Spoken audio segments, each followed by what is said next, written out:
most. Some interesting choices coming out here.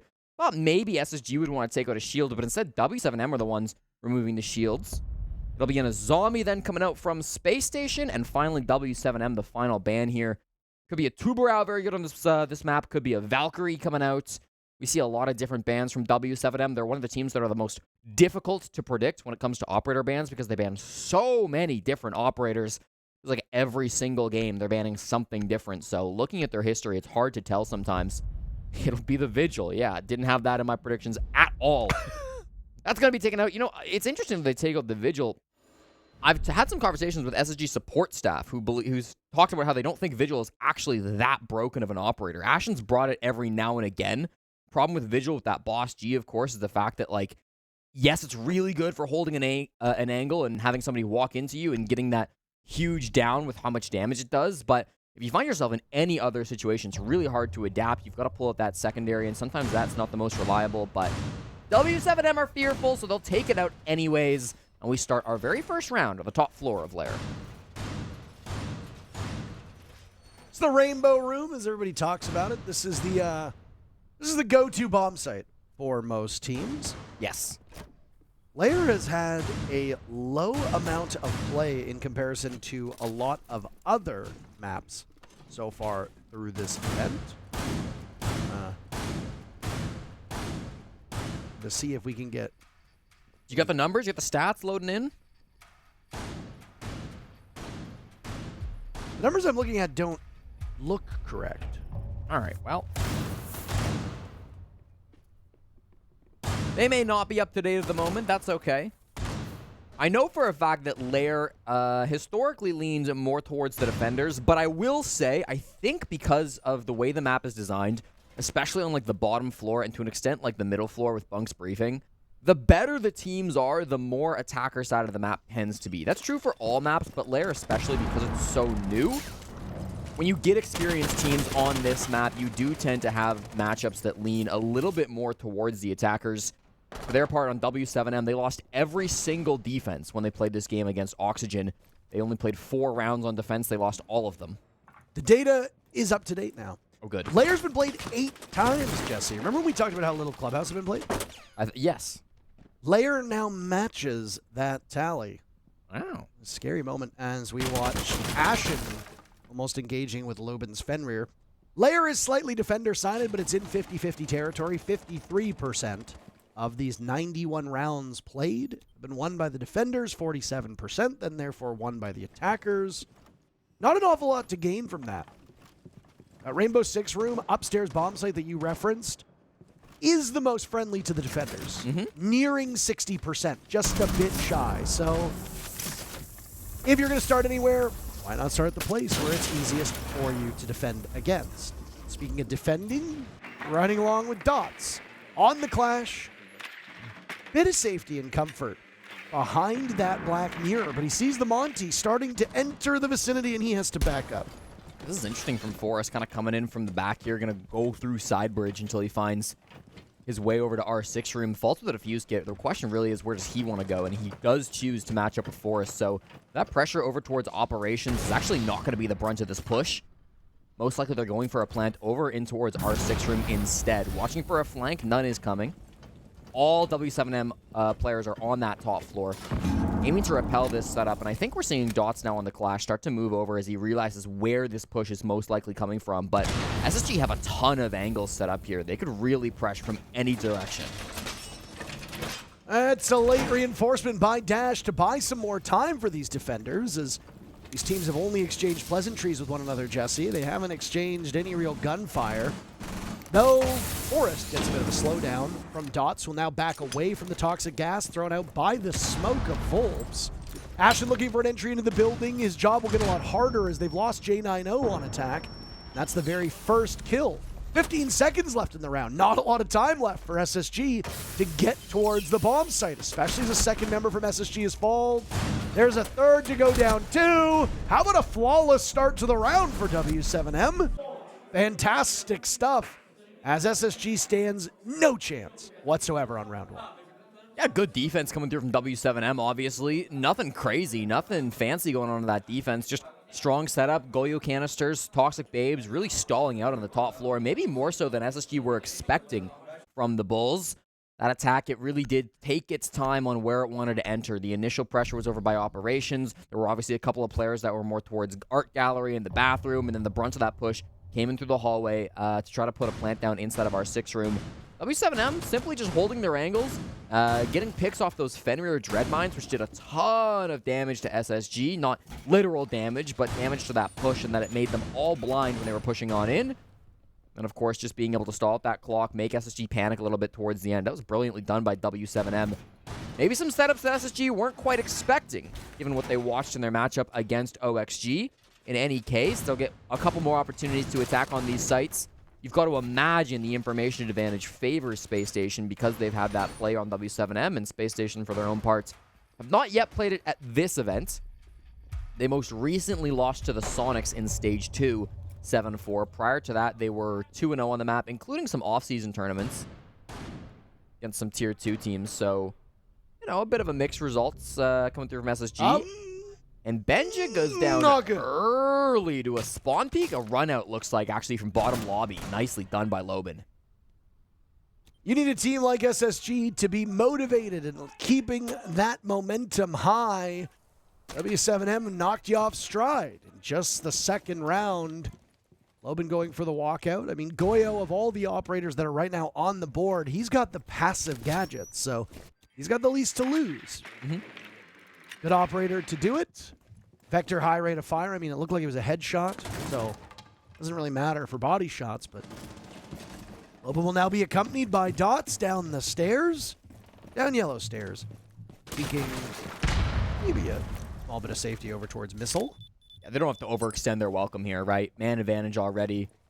Going for a Goyo, for a track onto the Goyo, but it is the Fenrir they got to be worried about. He's still lurking all the way in the top floor. Dodez, I don't believe, has been droned out yet, so if that position isn't found quickly, could be a problem.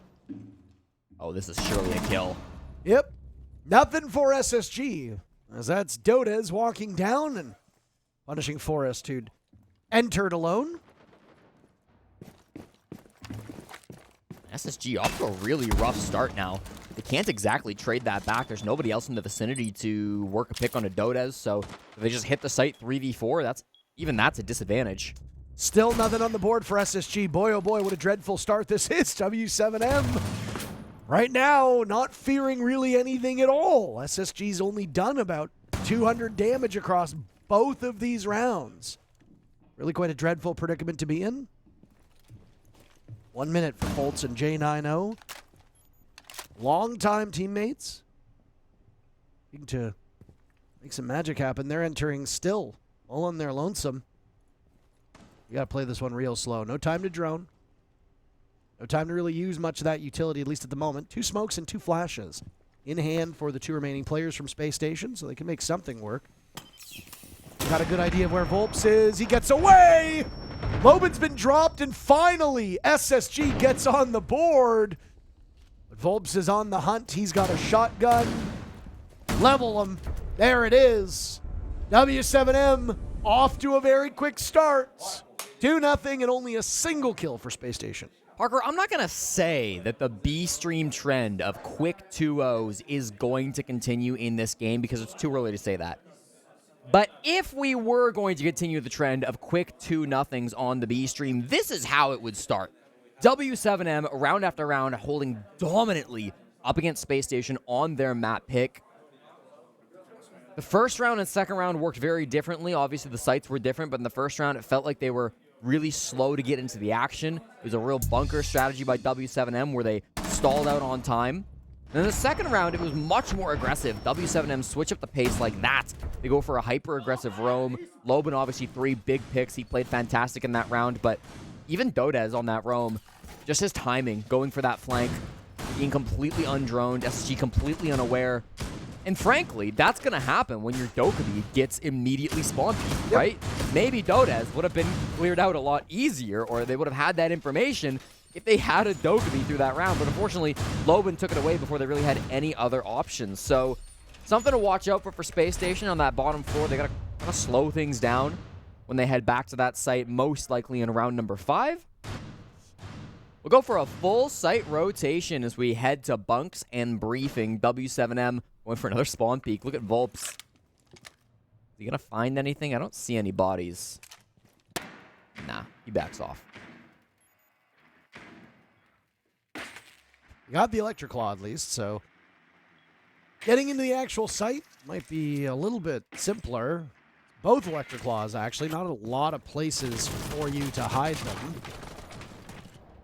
Effectively rendered Dash's gadgetry useless at this point. All he's gone in back pocket is that Nitro Cell. He took a bit of damage earlier on, too, so bad start to Dash across the board. I also lost a bulletproof to that Twitch drone, so immediately Benja getting so much more value out of his utility than he did in the round where he got spawn peeked. Could be looking up for SSG. They're not yet clearing the top floor. They're starting off with this Maverick. Benja just making sure that there's not going to be any C-Force that come his way. They see the Kaid now, so they're going to know that that is a threat. This is one of the most dangerous things to do in Rainbow Six Siege right now. A Nitro Cell through one of those map holes can be deadly. Here he goes. He's trying to look for the lineup. Ashen runs so far away. I thought he was just going to back up to try to bait it. We've watched more than enough Mavericking over the last little while to know how dangerous a Nitro Cell is for these attackers. SSG, after suffering to get some kills through the first 2 rounds, get on the board with half of the clock still to go in round number 3. Volps dies, so SSG with the lead pick. Monty of Forest involved in a bit of a tussle. Loban had a little bit quicker reaction time off of that F-mine. He could have possibly scored a pick, especially since the Monty was not full extension.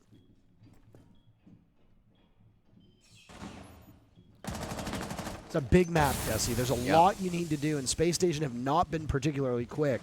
This is their map choice, by the way. A very, very lethargic take. Ashen, the first casualty for Spacestation. So it's a 4v4, with Dash still having a missing HP from earlier on.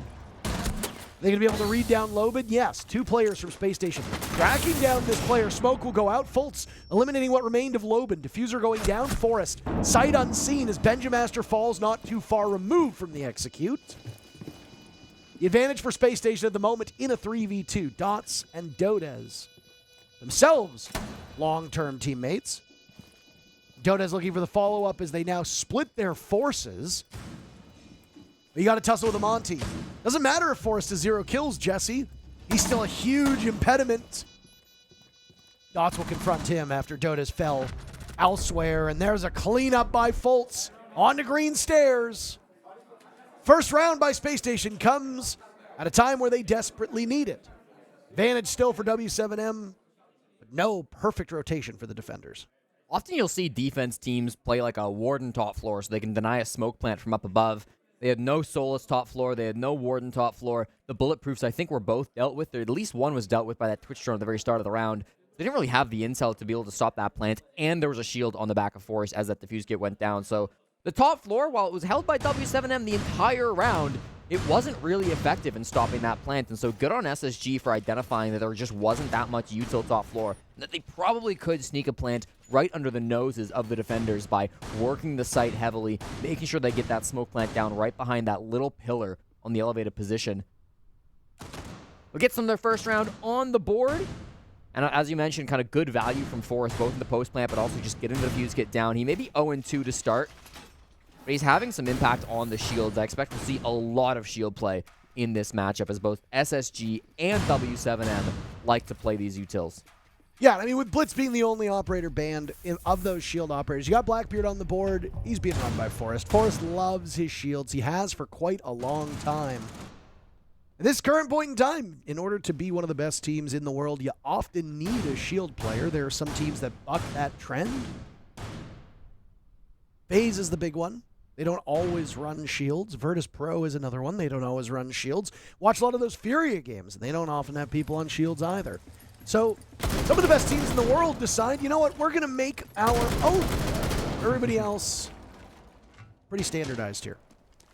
Yeah, we see a lot of shields, and I think when both Blitz and Monzy got nerfed not too far back, a lot of people thought, hooray, the shield beta is over. But then Blackbeard showed up and was like, just kidding. We still have strong shields.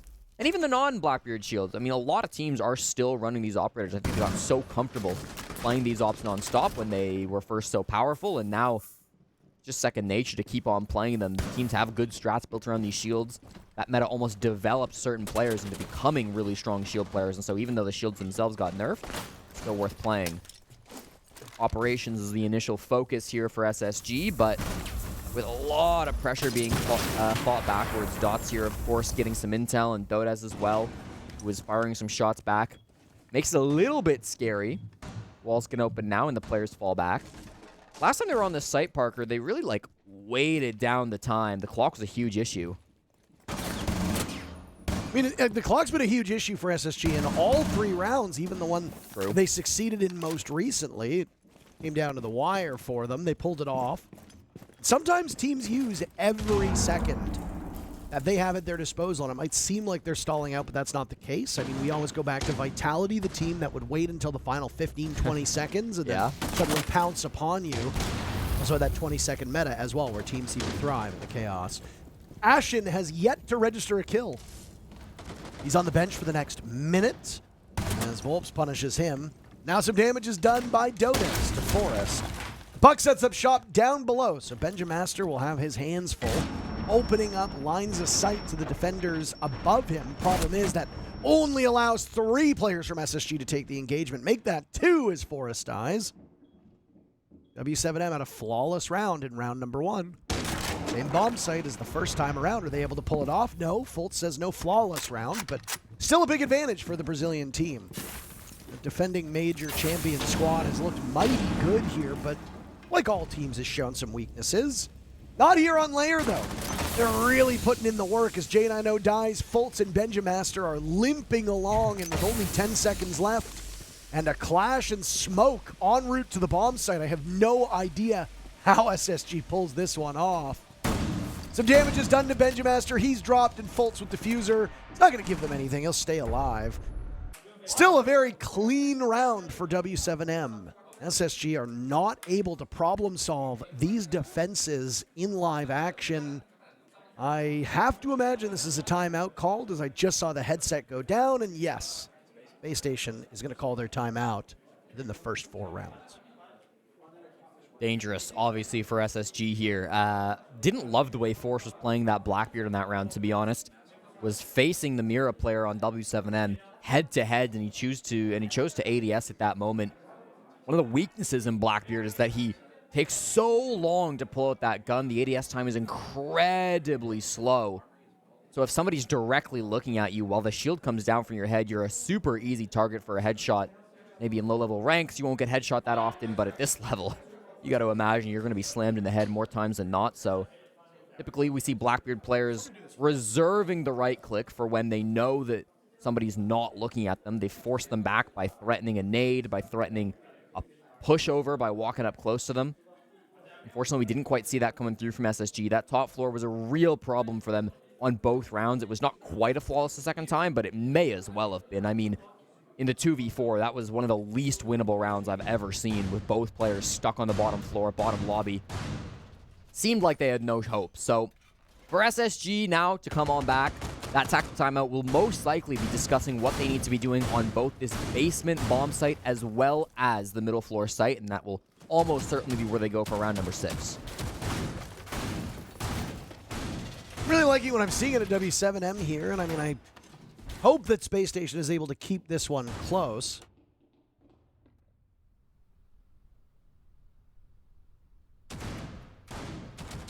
I expected this to be a relatively tight match, but again, I go back to the comment I made earlier where I don't see Spacestation winning this 2-0. Yeah. I can see W7M pulling it off. If it goes to 3 maps, it's anybody's game, but I do not see, if this first map goes in favor of W7M, I think the likelihood of Spacestation pushing it to a 3rd map gets very, very slim, especially since that'll mean that Spacestation has lost their own choice. Mm-hmm. Kafe becomes a real tough shout with how good W7M is on that map. I should say, though, I mean, after the TAC timeout, Paulitz had a chance to talk to his boys a little bit and maybe hopefully reset some things. But decided to move Ashen over to the Blackbeard so that Forrest can continue playing on the Monty shield instead. A lot of pressure over inside of Garage to start here. It might mean that they don't want to go for the roam clear. Benja didn't get spawn peek this time, so they will have the logic bombs if they choose to roam clear. But it looks like it's more of a solo mission rather than a full team commitment to clearing out those guys on the top floor. Maybe a late round hit from Benja, maybe holding some flanks. You see him looking over to his right. He's checking out his teammates' cams to make sure that he has full information. That's one of the benefits on playing on LAN. You can just see your teammates' cams if you look over to the side of you to get a little bit of extra information. Teams are very strategic as to where they want to sit in that lineup of the 5 computer spread so that they can sit next to the players that typically drone them in. And you're just lurking top floor for now, though, hoping to catch these roamers off guard. On the top floor, it is Loben and Dodez still outside of the basement. Well, they actually get to feel the impact of that logic bomb, as you pointed out. Benja Master live. But Benja and Ashen combining for 1 kill. Let's throw Forrest in there, too, even though he's on a different role. Having 3 players combining for 1 kill is just not going to cut it, especially when 2 of those players are your main entries. Benja and Ashen should be the ones stacking up well against w7m, and boy, oh boy, are they struggling. Forrest has been good at making space, but there's been no real follow-up around him, and I mean, with him rocking shield ops, there haven't been a ton of opportunities for him to do some damage. Oh my. Ashen on the board, Benja also on the board. All right, here we go. I spoke of them. What do we call it? The opposite of the caster curse. Great shot by J9. Oh! Dots and Dash, last 2 standing. They'll have to work together very effectively, and they've already narrowed the numbers for SSG. 2 players down, Forrest and Ashen gone. Sufficient for kills at this point. 30 seconds remain for Fultz to get the diffuser in. No shields remain. That's quite a devastating loss for Spacestation to lose 2 incredibly strong operators, but hey, you've got killing potential. Benja and J90 able to get the kills in time, no problem. SSG gets another round on the board.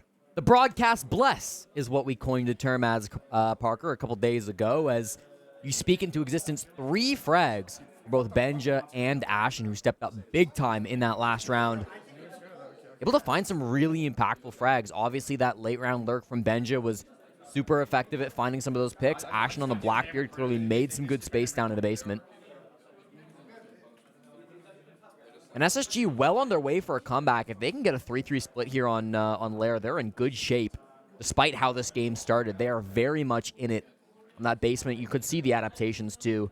Benja staying alive was important, and then the impact that he was able to have was massive.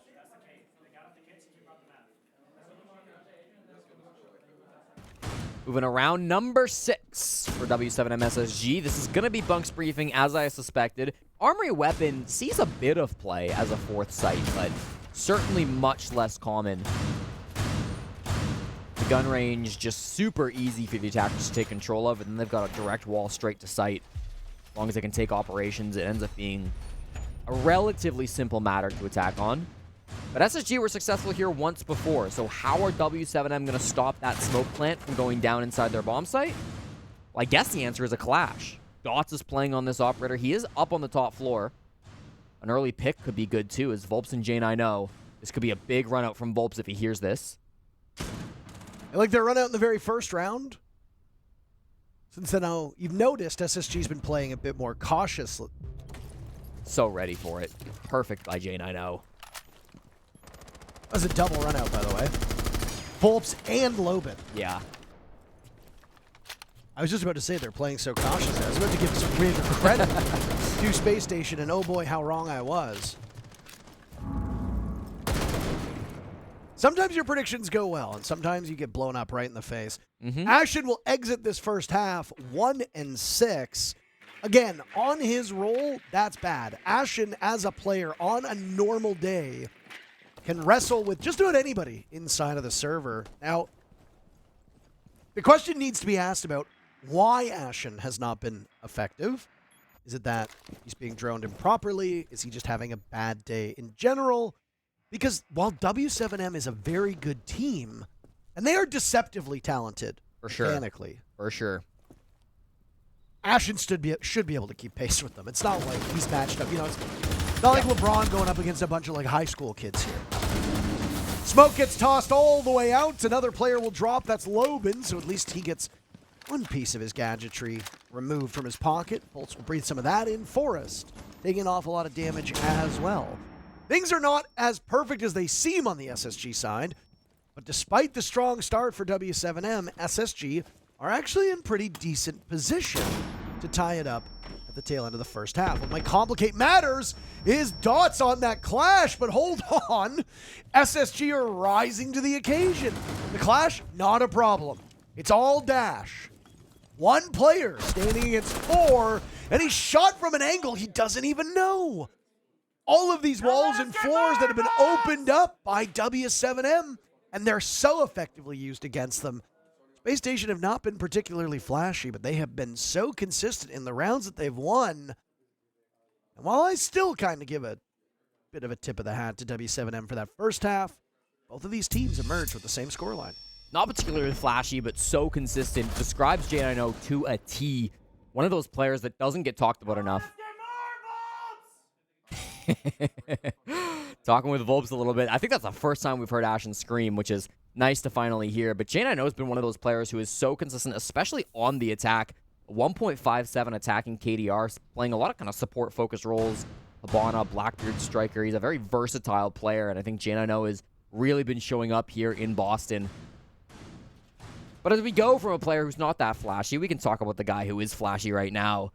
Benja Master, what are we doing here, buddy? Usually it's Forrest, who has had some famous Caveira plays for SSG. But Benja says, what if I try my hand at this incredibly deceptive operator? One of the least played ops that we've seen in the entire competitive scene. This might be the first Cav of the Six Invitational. It's the first one I've seen. First one I've seen as well, and I haven't heard anybody else mention it. No. So Benja will now roam up to the top floor where he will try to evade any drones. Ashen's up there as well, playing on the mute currently in the hallway. So Benja and Ashen might be able to play together if they can use some of those mute jammers to deny that information. Maybe Ashen catches a drone and baits someone in. Benja could go for a interrogation. It would be a treat, Parker, to cast the first interrogation with you at the Six Invitational. Well, my name is Intero, and a lot of people think that it comes from interrogation, and that could not be farther from the truth. In fact, they have no bearing on each other whatsoever. My name is short for Interrobang, which is a grammatical character, which is just about the lamest thing you could imagine. It would be like if my name was comma or something along those lines. Yeah, I go by Apo. What's it short for? Apostrophe, you know. But I remember when I first started casting, people thought that an interrobang was a certain act committed during an interrogation. And I'd like to clear the air right now that that is absolutely not the case. Though I am flattered when people think that I am associated with an operator like Caveira, who is so deceptive and sneaky and can be very fun in the right hands. Well, it would be fitting if you were named after probably the worst operator in R6 history. That is the nicest thing you've said to me all day. I really appreciate that. Logic bombs go out. Benja didn't get hit by one. Likely being assisted by that mute jammer. His teammate in the roam, Ashen, will go down, however. Ashen just really not effective at this current point in time. No. Mute jammers will persist, at least. So if you're dealing with logic bombs, you can at least silence them by stepping on one of Ashen's gadgets. That was a nitro cell in the pocket of Ashen, by the way, that will be in use. Yep.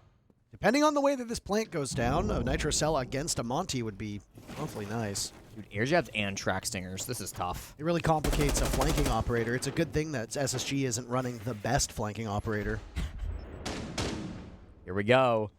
Creeping on in. The pistol doing so much damage. Benja sees red. Running up. But they just keep looping away from him. He's not going to get one, Jesse. He's going to get two. Locked in for the interrogation. Oh, my. Does he track himself down? Does he go for another bid? Yes, he does. Two interrogations back-to-back, testing his luck. He's blown this round wide open. Dota's now in a 1v3. The silhouette is outlined, will be given away to Spacestation.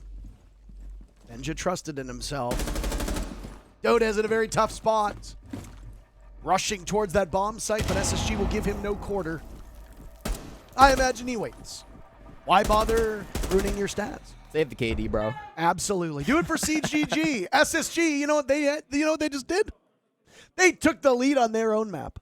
That they did, Parker. A beautiful calf play coming out from Space Station. Wonderfully done. Never doubt the Dane to go for those plays. And you see the smile on his face right now. Second closest to the camera on that previous shot. Benja, the youngest player, I'm not quite the youngest player, actually. Older than Ashen, but was picked up on this SSG team halfway through the year when he was let go from G2. A shocking decision for a lot of people after he... Norris, you didn't prep for Cav. Norris, the coach of W7M. Benja got picked up by a Space Station after being dropped from G2. And a lot of people criticized G2 for that move. In the long run, it maybe has worked out for G2. They've had a great tournament so far. Might get to see them and SSG clash at some point in the playoffs, as both are locked into the playoff bracket at this point. Benja also, just in case you didn't know, a world champion MVP, as he was named the most valuable player when G2 won the Hammer 2 years ago back in Montreal. So now with the lead finally on their own map pick, SSG can start to play with a little bit more confidence. They're going to go to this top floor for hopefully a back-to-back defense setup. No shenanigans this time around, I may add. Everybody's sitting top floor. You could call for us on a clash some shenanigans, but it's pretty typical for him, and specifically on this site, we see clash really often. W7M most recently bringing this operator quite a few times. The beautiful thing about a Caveira is that you get one opportunity, that's it. And then, yeah. Now, not that, what's going on with that barricade? Zigzaggy. Looked like it was folded. Yeah. The accordion barricade. It is a 1 in 6 million chance. Does it do anything? No. It just looks funny. Shout out to the devs for that one. Again, you can't just say things that are blatantly Can't wait fake to see the new dog operator on run the broadcast. Cannot wait to see the new dog operator because people are going to believe you when you just lie on the broadcast, Parker. This is an official stream. You got to be careful. Never do that. That's a bit of bad luck there for the Flores drone. Yeah. Dash could have got both the barricade and the barbed wire. He's going to try for a second opportunity, just a little hop, and he engages enough time. That means Fultz won't have the same warning sounds in front of him. Fultz was relying off of both of them to give him some heads up. The SSG really stalled out when they were attacking this bomb site. W7M kind of in danger of doing the same thing, to be honest. Like Volps is waiting for a run out. It's not coming. Very cautious at this moment. They're inside of operations. Dots is here with the defuse kit as well, right next to Dodez. So this seems like it's going to be the plant over by Mask, but... Do those iron sights really do anything? Like, I get it, but, like, come on. I don't think those do much. Grenade goes out either to deal with utility or what they think is a player around the corner. A bit perplexing with how little information has been gained from this W7M execute. They have drones. Why are they not using them? That's the real question. I mean, you still got plenty of time. It's going to be an all-out brawl as they walk in blind, face-checking the corners. W7M want that very first kill. They had a great start to this map. They kind of lost the plot. J9O with the lead-off pick in this round. Dots will answer back. Benja gets one of his own. These teams trading back and forth. Fultz is down. So no Toxic Babes for coverage. The Clash still very much on board now as Dodez gets picked back up. 3 bodies for W7M that they can throw at the problem. Last bit of concealment will go out as the Sens drops moments later. 2 players from SSG in on the fun. Where does Volps go? Slowed down by the electricity of the Clash. They've got a good read on him, and for the second round in a row, they'll save the KD on side of W7M. SSG winning these rounds due to the clock, not necessarily due to kills. Are we yelling, Ashton? You yelled something. Yeah, as you said, I mean, another one where we go quite slowly for W7M. Stalling out, it seems like. Obviously, the Clash stepping up and being a big nuisance for them. The fact that they never opened up the mask wall felt like a huge problem. That's where Benja was just sitting inside the bomb site, DMR in hand, causing so much havoc. Back-to-back defense rounds where Benja has been the MVP in my mind. Been his better half throughout this tournament. So it's not so surprising to see him stepping up, but he's been good on both offense and defense. W7M now really starting to get concerned. No tack timeout being called still by Norris, the coach of W7M. So We're going to have a little bit more time. Maybe they want to see the full site rotation before they have a discussion about what needs to come next. They know kind of what bomb sites will be run in rounds 10, 11, and 12. They now know the rotation for SSG, so in theory, that gives them a bit of an advantage. On this defensive half, it has been SSG dictating the pace of things, whether that's because they're up on a flank, making the moves to win the round, or whether that's because they're just sitting in the site and slowing down w7m, giving up nothing, and forcing them to play slow. w7m, they got to find some way to get an opening pick. They've got to be able to work an advantage, and this might be their opportunity. As we go to bunks and briefing, sometimes it becomes a little bit more easy to isolate certain players, get those picks before you have to go for a full clear, before you have to go for a full-on brawl. Watch me end up eating my words, by the way, where I said that, oh, the only way it was 2 hours or 7M. Spacestation wins it, and then, oh my. Things go very well. It looks like it's going to be tough for w7m to win the first map at this point. Yeah, this is quite the climb for them. Again, Lair skews defender-sided by the tiniest of margins, which usually isn't enough for us to really mention.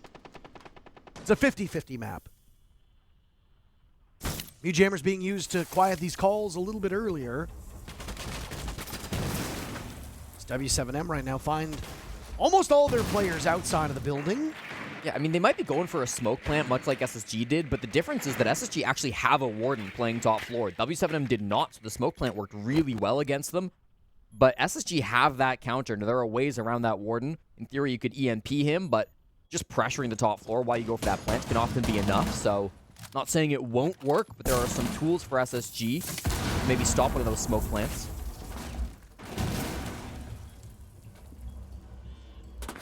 Second logic bomb now used. Benja Master being watched on drone. Out goes the nitro cell, but I don't think he realized how close they were to him. He was waiting to try to bait them in, but he got collapsed upon by 2 separate players. Just like that, Dots has found his way into the bomb site. He thought he had full clearance to get the diffuser down, and he attempted it before being torn to shreds by multiple players on side of SSG. Lucky for Dots, he gets away with his life intact. Loban, great reflexes to punish J90 as he pops up in front of him.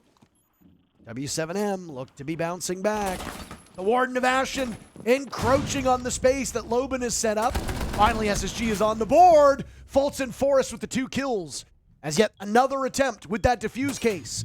Comes out for w7m. Different player, though, this time with Volts holding it in hand. Dash taking the position above. 30 seconds left on the clock. Fultz can light up one, but can't secure the kill. They think they know where the case is going down, but they have no idea at the moment. Volts with full HP will now sit on it. Just like a mother hen, keeping the case warm. That's something you don't often expect. Fultz gunned down by Dash. Ashen and Forrest side by side, working their way towards the bomb site, but they are miles from it. They'll be locked out by w7m. Down goes Forrest as Ashen searches for kill number 2. Not in the round, Jesse. In the map. They'll have to wait another round to do that. w7m get into the site, try the plant. They redo it. They put bodies upstairs. They lock down the entry points back to the bomb site, get the case down. Now, w7m will call their timeout, as they'll be proud of that round, but realize that there's some work that they need. Yeah, I like this tack timeout coming through from Norris, because that push was, frankly, all over the place. Trying to plant when you had 0 pressure up above and you were exposed to the hatch. Insane that that player didn't immediately get shut down on the Maverick. They know that those first couple of rounds did not go their way on the attack. They need to fix this, and even on that previous one, it was really scrappy to get it down in the end. That late round pressure up above did make all the difference for them, but that likely isn't going to work twice for w7m, so they've got to get back on the horse for this fourth quarter. This is all going to come down to this. Overtime is probably going to be necessary if w7m want to steal their opponent's map pick. I don't understand what they're saying. No, I'm sure it was very insightful. I'm sure everything Norris said was super helpful. But unfortunately, I do not speak Portuguese. There's some great reactions by Loban, by the way. Often thought of as one of the most talented individuals. And w7m's got so many talented individuals, but one of the most talented players that we see coming out of Brazil. He's a showman, Loban. Often one to stand up cheer for the crowd, make a bit of a noise. He always talks about, of course, he's played a couple events inside of North America. He got to the grand finals in Atlanta last year. Of course, won Montreal just 3 months ago. He always talks about how he loves playing in front of an NA crowd. Sometimes they're on his side, sometimes they're not. But he always appreciates the energy. Loban now leading his team with 8 total frags, trailing still just behind JNO, who, as I said, has been so consistent for SSG, both at this tournament and previously as well. Curious what's going on the A stream, Jesse, as you compliment Loban very earnestly. And honestly, they, this w7m team deserves their flowers. Oh, yeah. When you think of Brazil, for a lot of players, especially the older players, you think of FaZe, you think of Liquid. Maybe you'll throw Nip in there from time to time, though they are nowhere near what they used to be. Furia / W7M as an organization will then jump to mind. This new W7M roster that got picked up really did have to get out of quite a large shadow, because the previous W7M iteration is one of the best teams to ever play this game, period. They're now finding maybe a bit less success over at Furia. This W7M team on this organization did just win a major championship at an event that the old W7M roster didn't even qualify for, but don't often think of W7M, and it's good to highlight how great these players are. Interesting SSG after the attack timeout have gone for Armory Weapon, and Dots is about to find a surprise. Hello. No follow-up on this Lesion. Benja gets out scot-free by the skin of his teeth, though. That was scary. Yeah. If you're a Spacestation, you are very worried about that one. Oh my. You could give Ashen all the money in the world at the moment, and he wouldn't even be able to buy a kill. He and J90 die. Benja Master falls shortly thereafter, and in the span of 5 seconds, SSG have lost 3 of their 5 players. As a frustrating start, they did manage to take Loban down with them at least. Volps will join shortly thereafter. Forrest rocking that MP5 suppressed, worried about being assaulted from multiple angles. Another body from W7M will go onto the pile. Volts and Forrest now making this work. Turning a bad situation into a possible opportunity. It'll all come down onto the shoulders of Forrest now as he spies Dotas. He uses the Yokai drone for a bit of disorientation. He's got reads on these 2 players too. One far enough back. Forrest will continue to shoot away, but Dash, what a shot. Tie game between these 2 teams. All 12 rounds needed between the North Americans and the Brazilians. There were some nice shots by Forrest earlier in that round, but unfortunately in the 1v2, he just can't quite control it, and that is going to be a beautiful shot from Dash to come out to secure that round. There's a reason we don't see a lot of Armory Weapon, and of course that top floor clear was really effective by Dots. Dots talked about as one of the best shield players as well. Coming into this game, he had 12 rounds on shield here at the Six Invitational with a 6-6 record. Wins and losses, that is. Their play with the shield is a big reason why W7M were able to make it so far in the Montreal Major. They really do thrive in this meta. They like playing on some of these operators, and even though they banned out the Blitz in this game, they do still like to flex around from time to time, and we're kind of at a point where you can ban a shield as a shield team because there's so many other shields available for you. So it makes a lot of sense that we've been seeing so much shield out of Dots, not just on the attack, but also on the defense, where he loved running that clash. Usually when people talk about W7M, it's like we talk about Loban, we talk about Volts, we talk about Dotas. But Dots is an incredible shield player, and Dash has actually been really good this event. His KD was -6 in Atlanta when they made the Grand Finals. He was completely even at EWC when they made the Grand Finals. Oh. And it was +1 when they won the Major back in Montreal. Coming into this game, he was +14, which is kind of ridiculous. Unfortunately, Ashen continues this trend of not having any impact in this matchup. He goes down early for 1-10. I'm talking an awful lot, but he needs to do some of that speaking for the server because, I mean, the words he says outside of the server are about as effective as his bullets inside it at the moment. A single kill for Ashen that came in round 6, if memory serves correctly. And Ashen plays high-value roles. On a Goyo, though, his gadgets will persist. J90 looking now to do some damage to Dots. Dodez dies to J90, who's still holding court inside a warehouse at the moment. Being pushed off in this position. Dots inhaling a lot of damage from Foltz's gas. Benja Master now dies. The 2 main points of SSG's spear have been dulled. As W7M are so swiftly able to do tons of damage to Space Station. Foltz's last man standing. He's hit heroics before. The Dots on that Monty will have a strong supporting cast. Foltz runs right into Loban, does a terrible amount of damage. A clutch here is very possible. You could add all 3 of these players in the server together and they are still short of 1 full HP operator. So, just keep licking a coin. Gas goes out. Dots evading it for now, but he's got the pistol in hand, looking for the kill. And he drops Foltz. He's got him dead to rights. Map point, W7M a few minutes away from stealing Space Station's map. I told you Dots is good on the shield. My God. Making so much good space for his teammates, dodging Grismots, dodging Toxic Babes. Perfectly playing around that utility, finds the final pistol kill as well. J90 did everything he could alongside his anchor buddy of Foltz, but it doesn't matter when they're losing so many early bodies. There's only so much these players can do. And I mean, Foltz, great finish there. Not quite enough. J90, a really brilliant play on the Ella, but it just doesn't matter when W7M are so together. The trades are so sharp. The intel is always there with the shield play of Dots. Dash hitting the back had some really good impact. Again, kind of the quieter names on W7M have really been showing up this tournament. And now we go to the most important round for SSG. This is a must-win. You got to imagine with Kafe up next, the map pick up W7M. Fans of SSG will remember the earlier match they played on Kafe, a 7-3 loss to Virtus Pro. So you don't imagine that they'll be favored in the second map of the series. They've got to be able to find the win here on Lair, Parker. Yeah, I mean, time's running out. With the way that this map has gone, the ebb and flow, I have no idea what to expect in this very final round of regulation. That might also be the final round in general of this map. We've had a very brisk day today. We said it at the top of the show that when you look at all of the matchups on the B stream, they have been 2-0s down the entire schedule.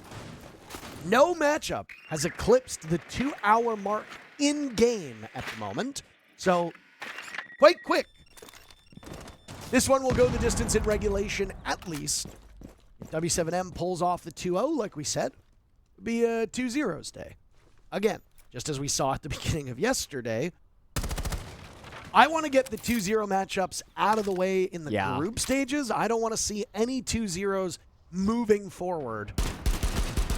As we know, there is a cap of the maximum amount of 2-0s that we can have at an event. So if the more we have now, it does actually, it means there's less in playoffs. We feel that you deserve 2-1s moving forward, chat. I hope you'd agree with us.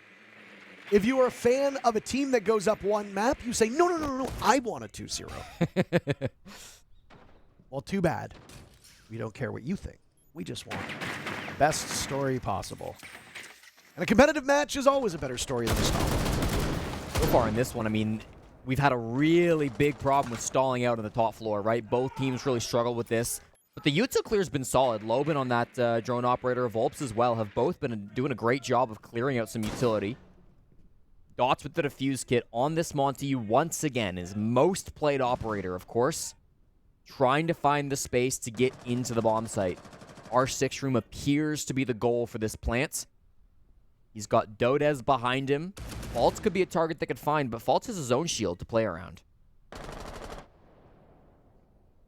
Time is just winding down, as we see with just about every team at top level. When it gets this close, teams start to be a little bit more careful. Dots is the first one to fall. Foltz dies shortly thereafter. Nothing really gained. W7M now lose Dash as well. This clash being a big obstacle.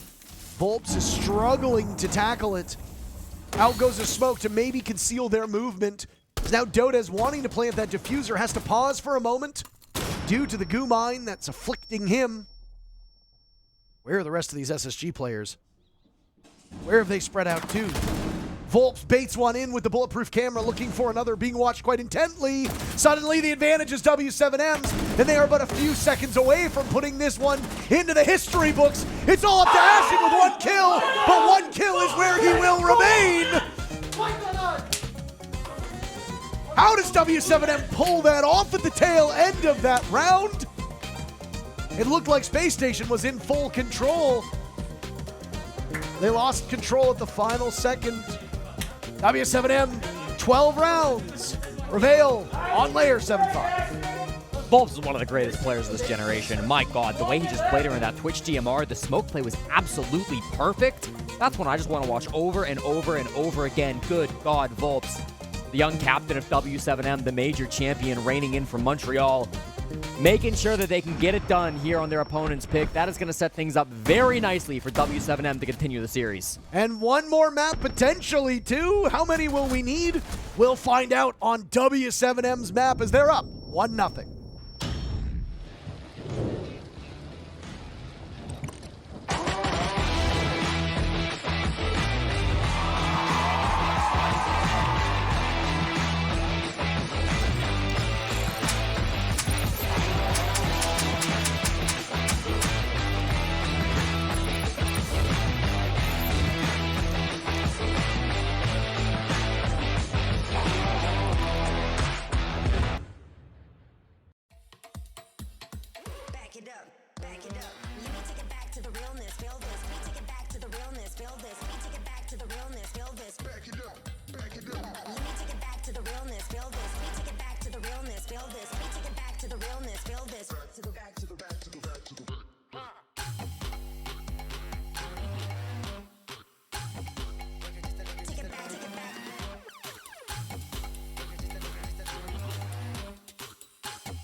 There is a fine line between ambition and greatness. The only thing harder than getting to the top is staying there. Nice shot by Nade. Army crawling his way. Turns the answers back, but Nade! Excuse me! Brother, handy. Nade. Oh, shuts down his brother! Into red time we go. Where's the response? The gap was through. Have you ever noticed that nobody ever asks, when does Ashen play? That's because when SSG hit the stage, people generally know. Second! And the counter disabled to win the round, and has done very little since. Oh my goodness, Benja Master with 2. This is gonna stick for SSG, Des! It is, and look at the cover chain, I know it's not a bathroom, it's killed 4! This is it, you look at both sides, and you think there's somebody who's gonna step up, get slippy, finds himself a second, Des! Make it a third! It's a 3-kill! The king without a crown. BDS have conquered a continent. Pyre was the best console that we've seen. Oh my, always is a target! This can be made successfully. Information from the bees! It goes deep, shotgun! He swings on to Dodes! Vintage Breede showing up, running out of time. Round of the corner, bees, information. Shaiko pushing for it, Nafe is there! This team has talent, experience, style, and a fish. Creeps in the 1v1. Relocating towards Raptor. What a swing and a quad! Disgusting quad! He and Rams with Buck. They will get the plant down. Leader again taking another 1v1. He knows the plant is close and he gets the headshot kill. But he'll move in and it doesn't matter because never mind. A very hard-fought victory for W7M as they take Space Station's map. away from them. SSG were asleep at the wheel for the beginning of this map, and despite some exhilarating moments, w7m didn't really play flashy Siege, but it was consistent and strong enough that SSG had no answer for it. Now, the big standout for Space Station was Ashen, the talker, the yapper himself, finishing 1-11. That is dreadfully bad for any player, support or otherwise, but if you're one of the main entry players on the team, Yeah. oh boy, that is not good. Yeah, I mean, the 19-year-old was voted as the second greatest player in the North American League this year. Nobody asked me. No, it was a poll of the official players, so you didn't play in the NAL, you didn't get a vote. Nobody asked me to play. So Ashen was voted by his peers as the second best player in the North American League, and not only in this game where he had a dreadful 1-10 performance, but all tournament long, he's been below expectations. Currently, ahead of this tournament, he was 31-30, which is positive, but is by far the worst stat line that Ashen's had in a hot minute at an international event like this. So all tournament long, he has been a little bit colder than normal, and I think part of that has resulted in SSG struggling a little bit. With any player that's personally going negative, you always got to talk about how there are other factors to it, right? Maybe players aren't droning him in properly. Maybe he's not being able to get trades off his teammates. But at the end of the day, 1-10 is tough to pull back from. So we're hoping to see a bounce back on Kafe. We know how talented he can be as an individual because he's shown it time and time and time again. We're just waiting to see it. And I know everybody back at home cheering for SSG wants to be able to see that out of him. I don't even see SSG. Yeah, when it showed, like, look, there's no, like, I see call-outs. I see a cameraman, and that's it. Well, I see nothing else. I don't know. There's some weird orange logos floating in the air. I don't know why. I see a pair of what appears to be maybe khakis or maybe they're chinos.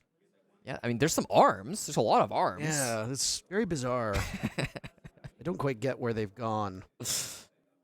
By the way, call-out is looking great. He's been fantastic. Posting an awful lot about his weight loss journey, and it's not the type of thing that we want to comment on often, but he's been hyping himself up for it, and I think he's very proud of the results, and he looks phenomenal. And his suit is beautiful, too. Absolutely. That's a nicer suit than what we're wearing. We're not even wearing suits. I was going to say, we are not wearing suits. You look like you're about to go on a little daisy boat cruise, so... Foxe is staring at me, and he's nodding his head like he agrees Call-Out's better dressed than we are. Davide always looks good, though. So, He I mean, does. like, if there's anybody that I'm going to use as a barometer for style, it's Davide. He knows how good people look. Laxing just walked up behind him and looks very upset at us.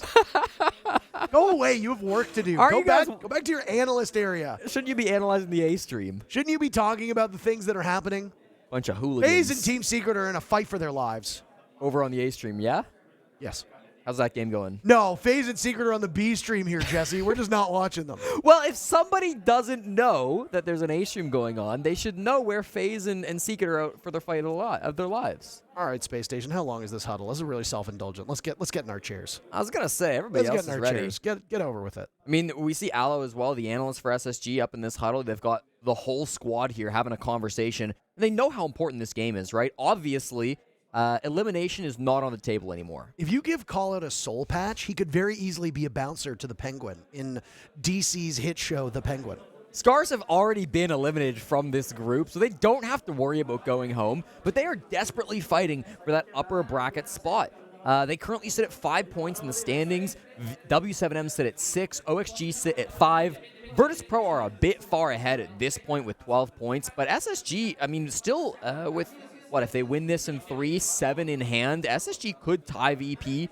Means that first place is maybe a bit out of their hands. Could be some mini league stuff going on there. I'm not 100% sure of, but regardless, this is an important game for SSG. They weren't happy with that first game's results, not even just individually, but the fact that they lost their own map pick of Lair. They weren't able to lock down a lot of those defenses on a map that should be somewhat defender-sided. Yeah, I mean, they need a bit of a reset here. They've got to lock in, and so they need an extra second to get ready for Kafe. I mean, fair enough. Kafe, of course, the map that we're heading into, one that SSG had a 7-3 loss against Virtus Pro earlier in the group stage. They really stumbled on attack in that matchup. They played 4 total attacking rounds. They only won on the top floor, losing every other bomb site one single time. Just brutal stuff. On the opposite side of things, w7m had a 7-3 victory up against OXG 3 days ago, where they dominated on the defense, being able to win every single site except for fireplace and mining. Mining and dining, as it's often called. Not really sure what the delay is here and why we haven't managed to get into game yet. This does definitely seem like a much longer time between maps than we're accustomed to. Callout's having a yap session, bro. Man's got a lot to say here. Oh, of course he does. He's the coach of the team. As a common yapper myself, I understand. I can also see the in-game screen. SSG players are leaving the server at the moment. No, they're not. They're going to spectate mode. I don't know what they're doing. So they moved to spectator because the player cams are tied to the pattern at which you join the lobby. Oh, they're fixing things. Technical behind-the-scenes stuff. So people often wonder, why do player cams go incorrect from time to time? And it's because each of the observers in the player cams are tied to a certain spot in the lobby. There are 10 spots in the lobby, so if Ashen were to say to join ahead of Forest, then their player cams would be backwards. Right. We will, in just a few moments, have a riveting conclusion on the A stream to the FaZe and Secret matchup. Bless you, Loban. It sounds electric. I think he got a bless you from somebody as well because he started laughing the moment that it happened. Maybe he heard you. Maybe they have the stream up right now. W7M seems quite intent on that matchup. I mean, they're obviously cheering for the other Brazilian team. Brazilian squads always show up for their regional counterparts. When they get knocked out, they always hope that another Brazilian team will win. A lot of regions are like that, but there doesn't seem to be as much bad blood in Brazil as there is in, say, North America. Some NA teams get knocked out, and the other NA teams hate you for still being in it. Yeah, I was having a conversation with Foxy about this actually a while ago, not even at this event, but at a previous tournament. And he said that the bad blood doesn't really exist as much as it used to. I guess back when all the NAL teams were living in Las Vegas, you know, they were kind of in a situation where they would see each other often, and maybe some smack talk would go down on the stage, and then they'd go to international events, and there'd kind of be that chip on your shoulder where it's like, if I don't win, I hope none of the other NA teams win either. I think we're partly past that, though. I don't think it's as dramatic as it once was inside the North American League. Feels like there's a little bit more camaraderie between the North American teams, and that's always good to see. They're going to need it as they head into this next matchup, Parker, against W7M. We're loaded into the lobby of Kafe. Thank you oh so much for your patience. I know we all want to see the conclusion of this BO3. Spacestation versus W7M.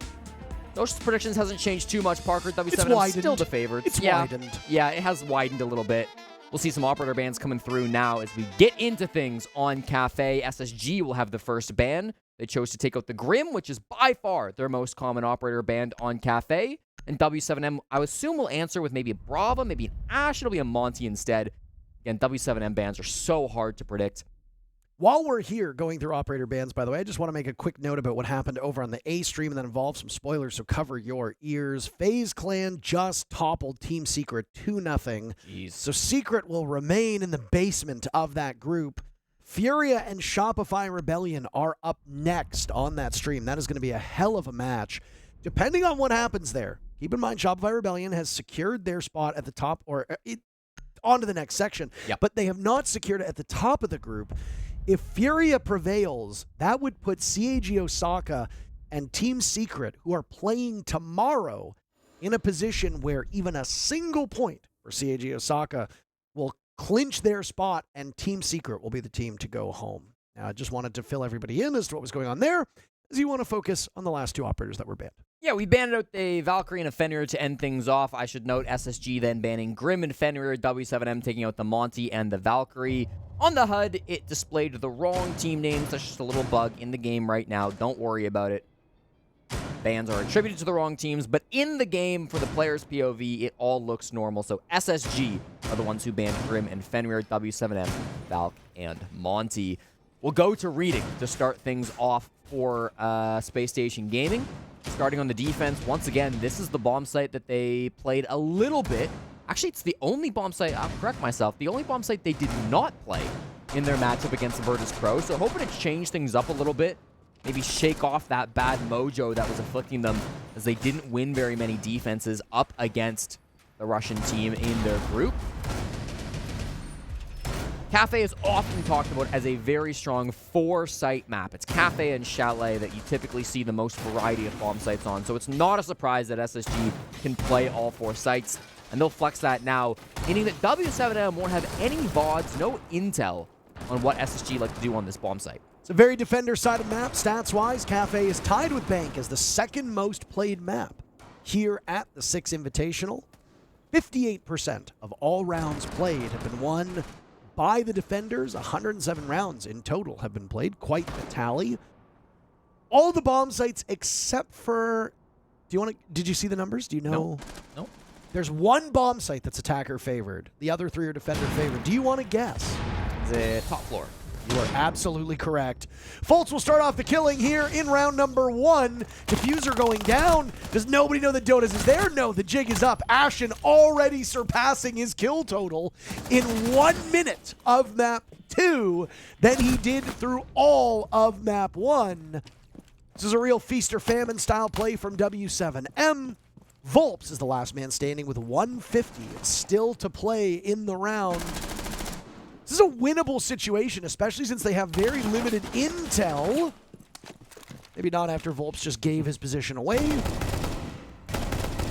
has no idea how close he is to killing what looked to be the silhouette of J90. Volps will have to run up against the black mirrors. That's the greater issue. It was not the Wamai. Maybe it was. These silhouettes, the more they add, oh, my eyes don't get any better, Jesse. Now it's Forrest firing away as they're all looking for this very final kill. Volps is just showing off at this point. Somehow he scared all of them back to the site. Looked like he was surely dead to rights up here. But he faced the beast and he forced them all back. I mean, still unlikely to win the rest of this round. Got time, though. Knows where Diffuse Kit is. It's inside the site. One more logic bomb to work with, too. No idea what that means. Ashen speaks his own language sometimes. I think that's probably just... We've seen that rush. I wonder if that's something that Callout was telling them about in the pregame when he was chatting with the team, if that was one of the things he reminded them of. Doesn't matter, I guess. Well, it kind of mattered. You're losing the round here, presumably. Great patience now by Spacestation as they just wait for Volps to wander in. Forrest will swing the moment he loses his teammate. And, oh, there you go. Where's Forrest gone, by the way? Oh, he's back upstairs. Volps doesn't have Diffuser, so all he's going for is kills. It seems unlikely that these 3 remaining players will even give him one. No!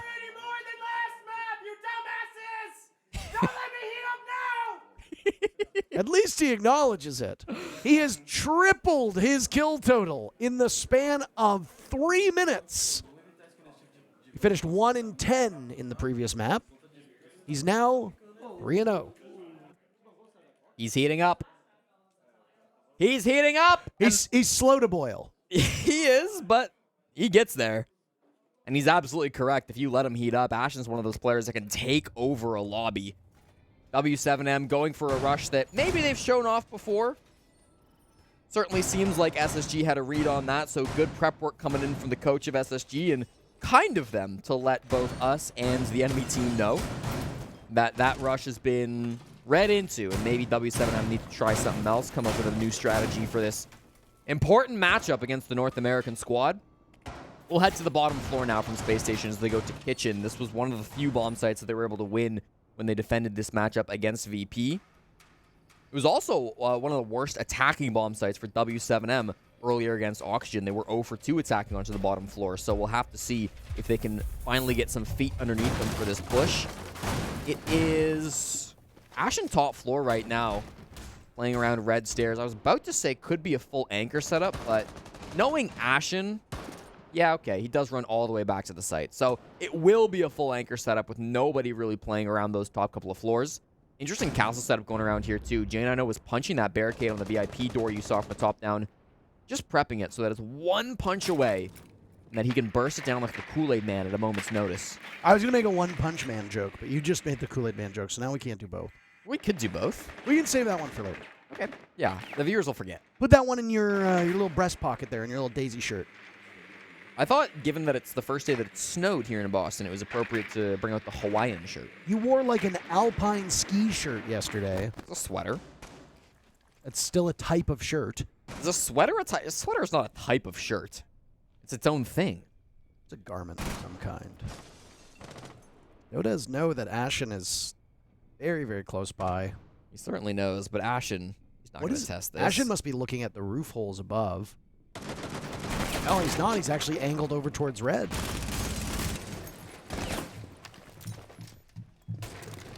Here's the footsteps over towards red, and he knows somebody's there. Benja might have gone for a run out. Maybe he was prepped for something, but he'll just castle off that small big window.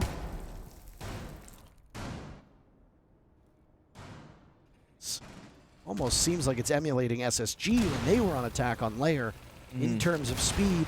W7M have been able to open up all of that dining floor with the boogie drones of Ram. None remain, so Dash has used them all. You saw the last one going off over towards Train. Will make life harder for the defenders down below. Yeah, it's likely going to be a drop-in through the freezer hatch with that Osa from Dots. Often will be used both to protect yourself from this angle that Janino is holding right now as you drop, but also for the plant, of course. Watch out, though. A Nitro from Faults and 2 impacts from Ashen. Ashen now on the move over towards Red Stairs as these two teams are about to collide. 40 seconds remains on the clock, and now Fultz is tucked in upstairs in Reading Room. 2 players off-site for Space Station could absolutely doom W7M. Dots will now drop with the OSHA shield. As Loban dies upstairs, the Yokai drone will knock Dots out of that position. Fultz finds Dash. A second one is there. And what a world of hurts it is for Dots. As all of a sudden he's lost his shield. He's eaten up some of that gas. Lots of damage is being done to SSG, but none of the players have been taken out just yet. Dots finds a single kill, but J90 and Ashen will clean up. And a much better start to Kafe for SSG. Nice little flank from Faults. There's nobody watching for that flank as he just walks up the brown stairs. Makes it look so easy. There's no cover at all. No drones catch that. That's sometimes the disadvantage of going 5v5 in for that late round execute. You don't have any dead players to sit and watch those drones, whether they existed or not. There was nobody that was able to recognize Faults' movements, and he goes for that flank. There were also some red pings on that main floor. I'm not sure if it was a default cam or if Force had a Yokai drone up on those top floors that gave Faults the cue in that there could be nobody watching for that brown stairs flank. Whatever it was, Faults clearly had some confidence as he moved his way up to that top floor, found those 2 picks, and from that point, it felt like a regular day at the office for SSG. Yosa plant not able to come down as they finally found a couple of frags to finish off the round. And it's 2-0, Parker. We're seeing a good start from SSG. That good start was enough for W7M to roll into a map win on their opponent's pick. Perhaps SSG could do the same. Entirely possible, and it wouldn't be that abnormal for teams to win each other's map picks. I feel like we saw this quite a lot in the first play day, if memory serves correctly, but that's not the type of stat that I track. I assume you as numbers boy must be tracking it. Not offhand, Parker. What about on hand? Not on hand either. No hands. No hands. Couldn't catch a ball to save his life. I was horrible at tossing and catching balls in school. That's why you turned to numbers. That's why I turned to numbers. The math, in this case, checks out. Thanks, I'll be here all week. What? Actually, I'll be here That's for not 2 even- weeks. You're right. Maybe a little bit less than 2 weeks. I don't know. We're closing in on a week and a half. The zombie is so annoying here inside of piano. J90 knows that. That's exactly why he's brought this operator. Significantly less annoying since the changes to the Kiva barriers. Sure. So you don't need to bring the same level of explosives on the side of W7M, but she will be a major hurdle. Still trying to go for some fights, but does make it back over to Pixel spot. Faults finds the opening pick instead, though. He's been on a tear these last 2 rounds. A much more confined map seems to be aiding these SSG players as they're not so spread out and getting overwhelmed by the attack being brought by W7M. They've lost Benja Master. Can they just have 2 entry fraggers do well at the same time? Is that possible? All right, we're 2 rounds in, Parker. Give him a moment. No, I know. It was more of a joke. Ashen 4-1, though, significantly better than in the previous map. Benja yet to find a kill. Forest with a perfect 0-0-0 scoreline. You don't see all that often. J90 falters. Forest dies now as well, so I might have cursed him a little bit. W7M have the best round here on Cafe since they loaded in. They did lose dots. One of the air jabs went off, so we know that some of that utility was put out before he died. How much remains, and will it catch any of these players from Spacestation? Better question, does SSG even bother to go for the roam? No. No, they don't. Fultz hiding upstairs inside of Cocktail. He finds 2 kills, and now he's on the move to backbar. He's managed to evade the eyes of both Dash and Dodes, but they've got him trapped inside of Freezer. Dodes knows it. No way you're going to out-duel an R4C. No chance in hell. W7M on the board. Great clear of that top floor, and obviously Fault's existing for a little bit longer than maybe W7M realized, but it is not go fully punished. They managed to clean up that mistake just at the end there, and W7M, as you said, get on the board now. That is nice to see. Yazami wasted a lot of good time, but just didn't have the support, despite the fact that J90 was able to waste quite a bit off the clock. Eventually, he was cleaned up by some good pinch play of W7M, and then he didn't really have any other teammates that were able to move around him and get picks. Yes, there was Faults, who got a great couple of frags over by Bar, not just at the end there, but at the start of the round too.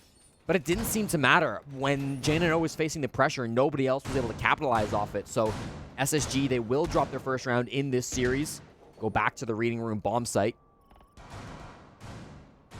You are right that people, that the top floor bomb site is often one that the attackers have a little bit more success on compared to the defense. And for that reason, it seems like SSG are avoiding playing on the top floor bomb site, because while it has been popular, and is especially popular in low-level competitive play and in ranked, it's so easy for the attackers to get into. It's so, once the attackers have control of Red, Cigar, and Piano, it can often be a simple matter to get in and get the defuse kit down. That's tough. Right. We saw this literally happened twice today. This just happened with M80 like a few hours ago. I suppose he's earned the right to talk at this point. He was very, very quiet in the previous map. Not just quiet in terms of words, but quiet in terms of actions. This time, Ashen feels like 4 kills is enough for him to jump in on the chatter. At least he didn't lose the Blackbeard this time. He lost the Dokkaebi. Yeah. So both very important ops that have gadgets that factor a ton into your execute. No logic bombs to be had for Loban, and well, Blackbeard speaks for himself. In this case, there's no Blackbeard that's been played by W7M. He's unbanned. It's the Grim and the Monty that have been removed. Been a startling lack of shield play. Oh my, Volps went for a walk and almost got sat down as he pulled out the Gon 6 to escape from that middle floor. Volps now on a single point of HP. Another very high value utility op. As W7M are keen to pull off this execute without a dedicated hard breacher, but with 2 sets of the secondary hard breach gadget in hand for both Dots and Volpes. These Candelas are going to start to prompt a clear of that top floor. Can anybody make some space off this? We see some firebolts going out as well. Dotus finds the first one onto Forest. In comes the Ying, but it does get dropped by Faults. They clean up as Ashen finds another, traded out, and Volps kills himself. What's going on with W7M this round? This is just a dreadful round from W7M, especially when they're in a position to tie up the game. Cannot let this match slip away from you. I mean, it stands to reason that SSG will win more on this first half. They win that round as well. It's a 3-1 scoreline for Spacestation. But let's roam this time. Let's do our. We're just gonna go standby. Let's do Goyo. Brox play Goyo. It's tough being an IGL of Ashen because you've got to wait for the screams to finish, and then you can start calling for the next round. It gives you more time to think, though. I suppose it does. I know for SSG, Ashen's screaming is something that they talk about publicly, and they encourage it. They appreciate his ability to break the mental of the enemy team. They call it a tactic. They call it intentional. It's not like he's actually a hindrance to his IGL and to the rest of his teammates. They are very much on board with his antics. If they weren't, they would probably stop it. Callout is not the type of coach who's just going to let things fly if he doesn't agree with them. I agree with that. If Callout does not like it, he's going to be stepping in and saying, all right, cut this nonsense. Yeah, Callout would put his foot down, but no, they're very much in favor of the yelling, and I mean, it works for them more often than not. There's a reason why SSG have gotten top 8 at every event they've attended this year, barring the first one. The Manchester Major was a bit of a tough result for them, but they had some tough opponents in the Swiss of Manchester. They lost to BDS Liquid, I think. Strong teams down to the group stage. Both semifinalists, BDS going all the way to the finals as well. So, yeah, I mean, I understand that it was w7m who called that timeout, but we can't speak Portuguese. I think we would have actually benefited from hearing what Spacestation had to say, because when you call a timeout, both sides get to talk to their teams. It's not just one. So, SSG gets to strategize as well. w7m assessing that some things were seriously wrong. I mean, you knew that before that round even began, but that round really just exemplified how many things can go wrong in the span of 3 minutes. An unfortunate team kill, and then a self-kill. Those are rare. Yeah. Maybe they're wondering if Spacestation is going to look for an early pick. Some of the windows being open upstairs inside piano might give you an inkling that they want to fish for something early. Benja hunting. SSG play a lot of this Mozzie. Saw the software kind of back into favor. Here we go. Oh, but Dash is ready for it. Benja the fly out. The distraction onto Dot's blitz. And now an immediate response, but unfortunately for Dots, his way into the site has been flamed off by his own teammate. Another kill to be had for w7m, but then all of a sudden Spacestation takes 3 for their trouble. Dots is the last one standing. We are 50 seconds into this matchup, and it's a Spacestation sweep. The round goes in their favor. What on earth just happened? What are we watching? Hey, prompted by the jump out, they got that early pick and then said, let's immediately hit the site. Let's go for the main floor with our shields. The shenanigans over by Mudroom. Jade, I know, was having a horrible time trying to fight against the Blackbeard, full blind, somehow stays alive through that entire round. Fault comes to the rescue down the brown stairs to be able to salvage that gunfight that was going on. Bit hectic, bit chaotic. But it gets SSG past the halfway point, and it doesn't really matter how it happens. That will be a half win for Spacestation. Now, will it be 5-1 or 4-2? That's the only other question to answer. I don't mind that call from w7m, but whatever was going on front door with the Blackbeard was just, that was a mess. For what it's worth, w7m did get 2 very quick kills, but I actually think the fire arrow missed. I bet you anything they intended to flame off deeper into kitchen to prevent a rotate from bottom red inside of closet back to the bomb site, because the blitz hauled ass to get in through the rotate, but the arrow had landed right there, which meant that at the last second, Dots had to peel off of the avenue that he thought he had and go elsewhere. If your idea was, let's get Dots into the site plant immediately, it's a 5v3. If Dots gets in and immediately starts the plant and you manage to isolate that closet / coat check, you're in great shape. But you can't do that if your way is flamed off. That means Dots has to pivot. That means J9O in that position now has to work double duty, and it allows you time to rotate deeper in kitchen. So ultimately, one misplaced piece of utility might have just derailed an entire execute and given your opponent the round, even with you getting the first 2 kills. Well, we'll load back in for the final round of the half. SSG once again going to be bringing that Azami for the top floor. It's Benja this time around. He's actually playing inside of mining. Good night. Hold on a second. Hold on.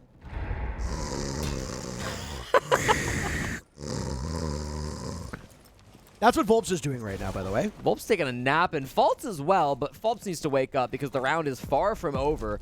Picked up by his teammate of Benja Master to keep playing around that main floor site. Loban is in. Loban is very in. He's the most in man that ever has been. He's got the attention of J9O. Nobody from deep inside a cocktail can deal with this, so Loban will square himself off. J9O dies. Ashen is not far behind. Think about how that last round could have gone. That's 2 rounds bottled by W7M. Yeah. First the team kill round, then the previous round. This time, they went for another rush strat, and it seems to be working out. I mean, they've got full top control of the side of W7M. They should feel pretty happy about that, despite how it started with Volps going down. But that's an important piece of utility that they did lose. Those Capital bolts were likely super important for this push. With the Deimos track coming out, Volps needs to fall a little bit farther down those stairs so that he can't get cleaned up, as that reinforcement will protect him. 50 seconds, they're already starting to make their way down the white stairs. Can they find any bodies? Forrest might be the first one to fight, but Fultz is rotating to the bottom floor. It's a very pivotal round for W7M for a couple reasons. Number one, they have, like I said, dropped the ball in the previous 2 rounds. Number two, they have an advantage. And number three, if they fail this round, it's a 5-1 for Spacestation. Now, both teams will trade out players, but if you continue to trade, those benefits go towards the Brazilians. Forrest will need to clutch, and I mean, he doesn't really have the benefit of the clock. 15 seconds difference, and Forrest could potentially stop it in its tracks. But he's in a really awful position, and well, it's W7M coming to dinner inside a dining. 2 rounds for W7M. On attack is honestly what you expect the attackers to muster on a defender-sided map like Cafe. But again, if you're W7M, you can't get out of your head how at least one more round probably could have been yours. Shake it off, move on. You used your timeout, so if things go bad on the second half, you've got no recourse. That's when Chalet becomes more of a reality. When it's all said and done, though, 2 attacks on Cafe is not bad. You know, you can definitely pull this one back for W7M, especially with how dreadful SSG's attacks were against Virtus Pro on this map a couple of days ago. This is absolutely still winnable for W7M. Can't be thinking that you're out of it just yet, because you've really started to pull this one back over the last couple of them. Don't worry about the mistakes. Don't worry about the team kills. Don't worry about the self-kills. Every round is a new day. I believe it was Super who says it's 0-0 after every single round that Shopify were playing the other day. That is what he says.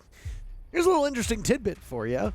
On Lair, of the 12 rounds that were played, W7M got first blood in 8 of those 12 rounds, meaning that 4 rounds were where SSG struck first. So far, through 6 rounds, Spacestation has drawn blood 4 official times, 5 unofficial times, because technically one round, the first kill was W7M committing a team kill, but SSG got a kill shortly thereafter. That one was a trade, so I mean, you don't need to necessarily count it. But at worst, Spacestation has matched their tally for first bloods already.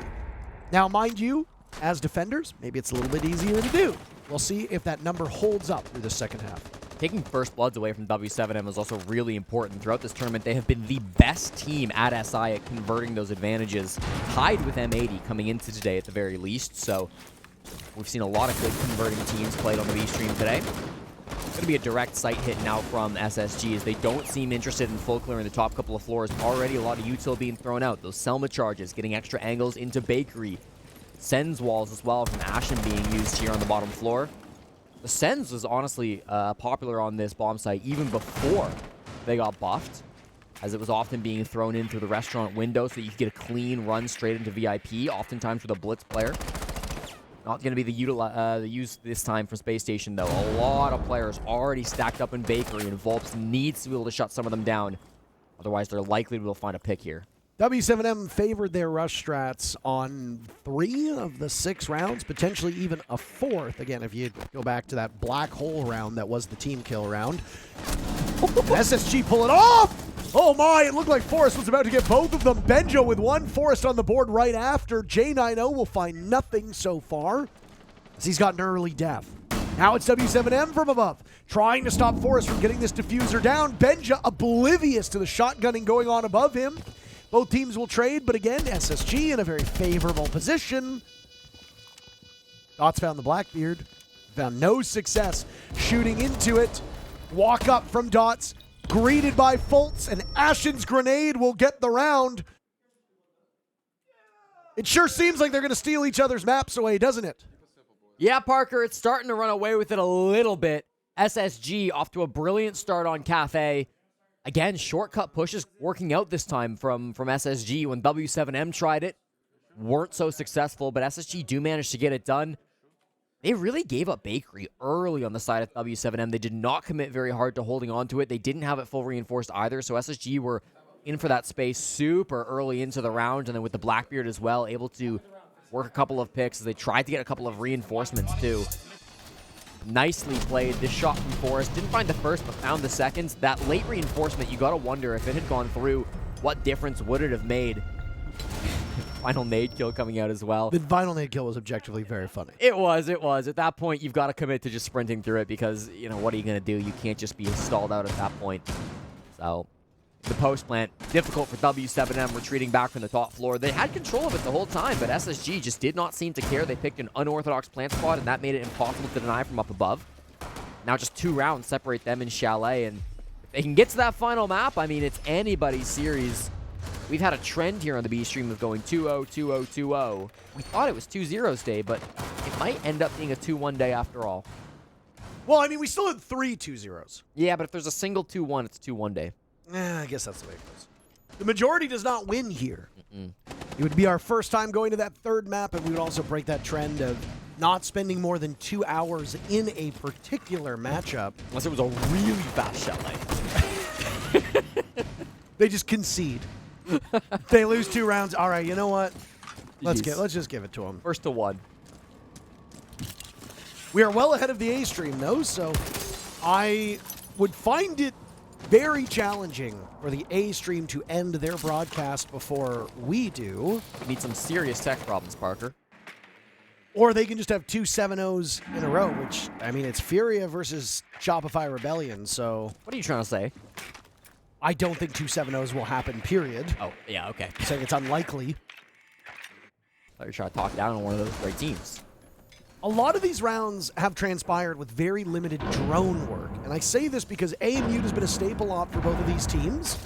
Obviously, there's no mute on the board right now for W7M, but also because of the brisk pace that we've seen these 2 teams set, they're able to get into the building quickly. They drone once, and that's about it, and then you don't have much to follow up on. Dash, well, he's having a bit of a rough go of it. Now, next in line is Lobin, who manages to escape. He relies on an aid from Dodez, and there's a fadeaway from the Lamai, who gets a kill before Ashen's Claymore takes him out of action. Another follow-up as Forrest is a great focal point, but the attackers of SSG are all over this. W7M's scoreline looking an awful lot like the amount of kills that Ashen got in the last map.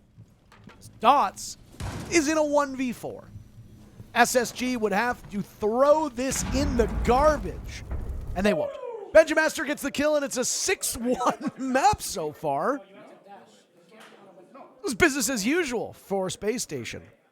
Making it look easy as we have a quick tech pause here for some audio issues, but W7M, I mean, stumbling up against Spacestation. Now, I criticized Forrest's Blackbeard play on the last map. I thought that his ADSing was a little bit needless at times, but he was fantastic on the Blackbeard on that top floor.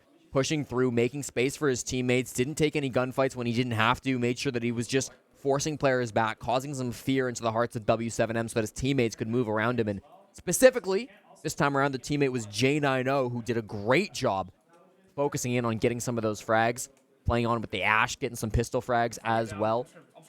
J90 has been ridiculous on attack all throughout the tournament, a 1.57 KDR. As I mentioned, on map number 1, playing mostly kind of support and utility operators.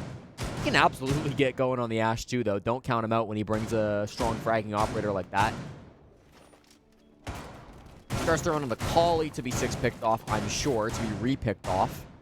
A lot of the times, teams will choose operators they know they're not going to play before the round starts, just so that they can remind themselves, hey, I've got a re-pick before the round ends. So they make an educated decision and don't just blindly default to an operator that they are familiar with playing a lot of. Like running a bandit on the top floor of this map where you're just like, what am I doing? Yeah. What am I doing up here? Yeah, kind of miserable. Mind you, the inverse would be true, though, because the defenders don't get to repick, but you know what I'm saying. Yeah. It also applies to people who they go AFK during the prep phase. Oh, my. Dude, how many early round kills are we going to get this series? It was a 2-shot, 3-shot from Lobin. Yeah. Goodbye to J90. Benja Master will join him in the afterlife, and this is probably a GG go next, frankly. Yeah. It'd be a great way to break the mental of the opponent, though, for map number 3. Clutching back a 3v5 like this. Already, W7M have retreated all of their players down to the main floor. Goyos get popped early, and SSG will take full advantage of the space that was conceded completely for free. They haven't droned the full top 2 floors, but they can be pretty certain, given what they have seen, that nobody's going to be lurking around up here. A smart team, and W7M are a smart team, will give up this ground after getting those early picks, because they don't need to keep contesting up above. I get a brain lapse about the score as well. It slipped my mind that W7M had actually won 2 rounds instead of just 1. Volps dies. He's having a really rough game. 2-9. Holy smokes. Ashen destroying 2 players on the side of W7M. Almost gets Dash. He holds little hope as now Forrest flicks on over and Dash is on a rampage. Volts with 1 over towards Whiskey. He's got 12 kills. Volts, the world champion. The only one in the lobby at the moment. Captain of his team, too. He's been in spots like this before. He's been in much more challenging games. Just like I was thinking. You hear that? I was going to say the same thing.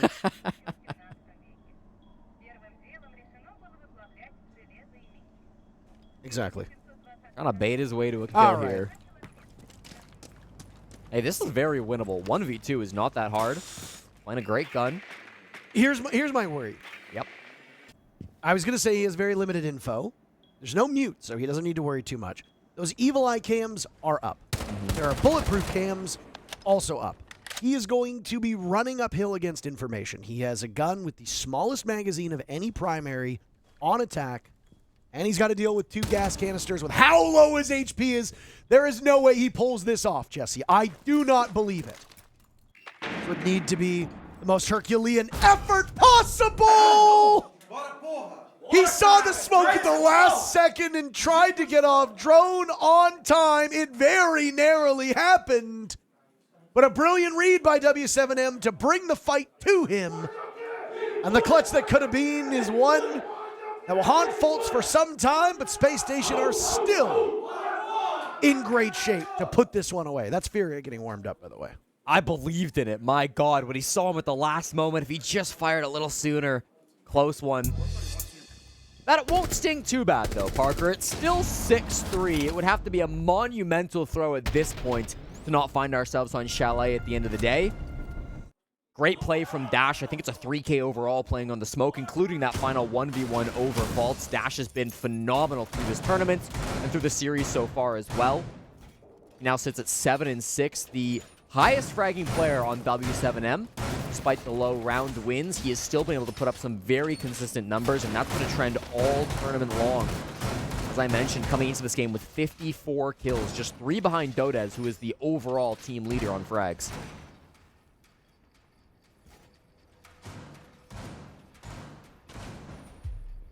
We go back to the very first map, by the way. Volps sat middle of the pack. He finished 5-5, which for 12 rounds is actually quite a staggering scoreline. But the impact he had right towards the end. Huge. Insane. Loban led the way on that team, and despite it being a victory for W7M, very few of these players had great numbers. 5-7 for Dots, 5-5 for Volps, 9-7 for Dash, Dodez 8-5, and Loban 10-9. So it was a real team effort. You get high-value impact kills. Nobody really takes over a game. And the same thing is happening here for W7M. The big difference, obviously, they're not leading the way that they did through Lair. They are trailing. Not the same story for Spacestation, where 26 kills are in the hands of 2 men. Fultz and Ashen both sitting on lucky number 13 apiece. Oh my. Volps looking for a jump out of the main window. Or what he's going to go after for this. I don't think there's anybody... Oh. I think they might have realized where he's at. The drone might have heard him breaking that window. I think they just tried to bait him out, though, because they heard the window punch. Yeah. There it goes. And J90 is ready for it. Nothing gets past you, Jack.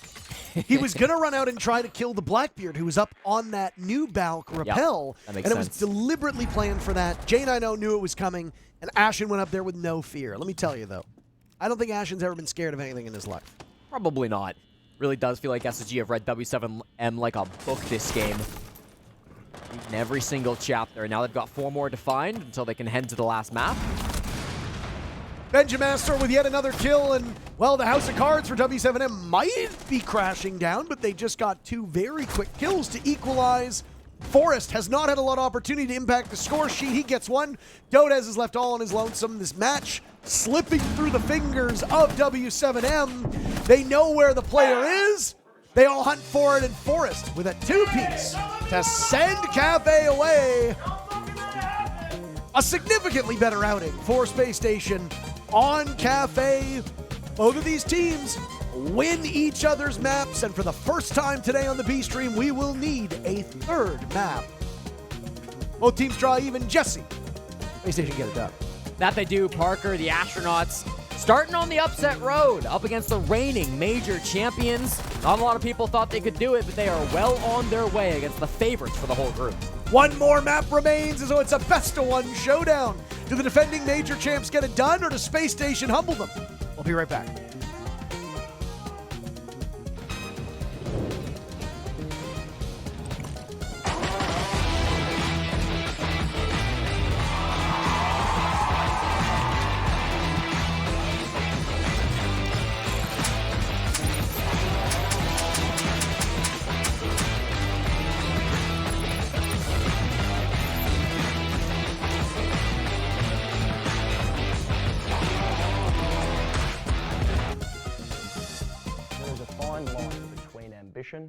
And greatness. The only thing harder than getting to the top is staying there. Nice shot by Nade. Army crawling his way. Turns to answers back, but Nade! Excuse me! Handy, Nade, shuts down his brother! Into red time we go. Where's the response? The couple's through. Have you ever noticed that nobody ever asks, when does Ashen play? That's because when SSG hit the stage, people generally know. Second! And the counter disabled to win the round, and has done very little since. Oh my goodness, Benja Master with 2. This is gonna stick for SSG, Daz! It is, and look at the cover, J9O is there, back room, it's killed 4! This is it, you look at both sides, and you think there's somebody who's gonna step up, gets slipping, finds himself a second,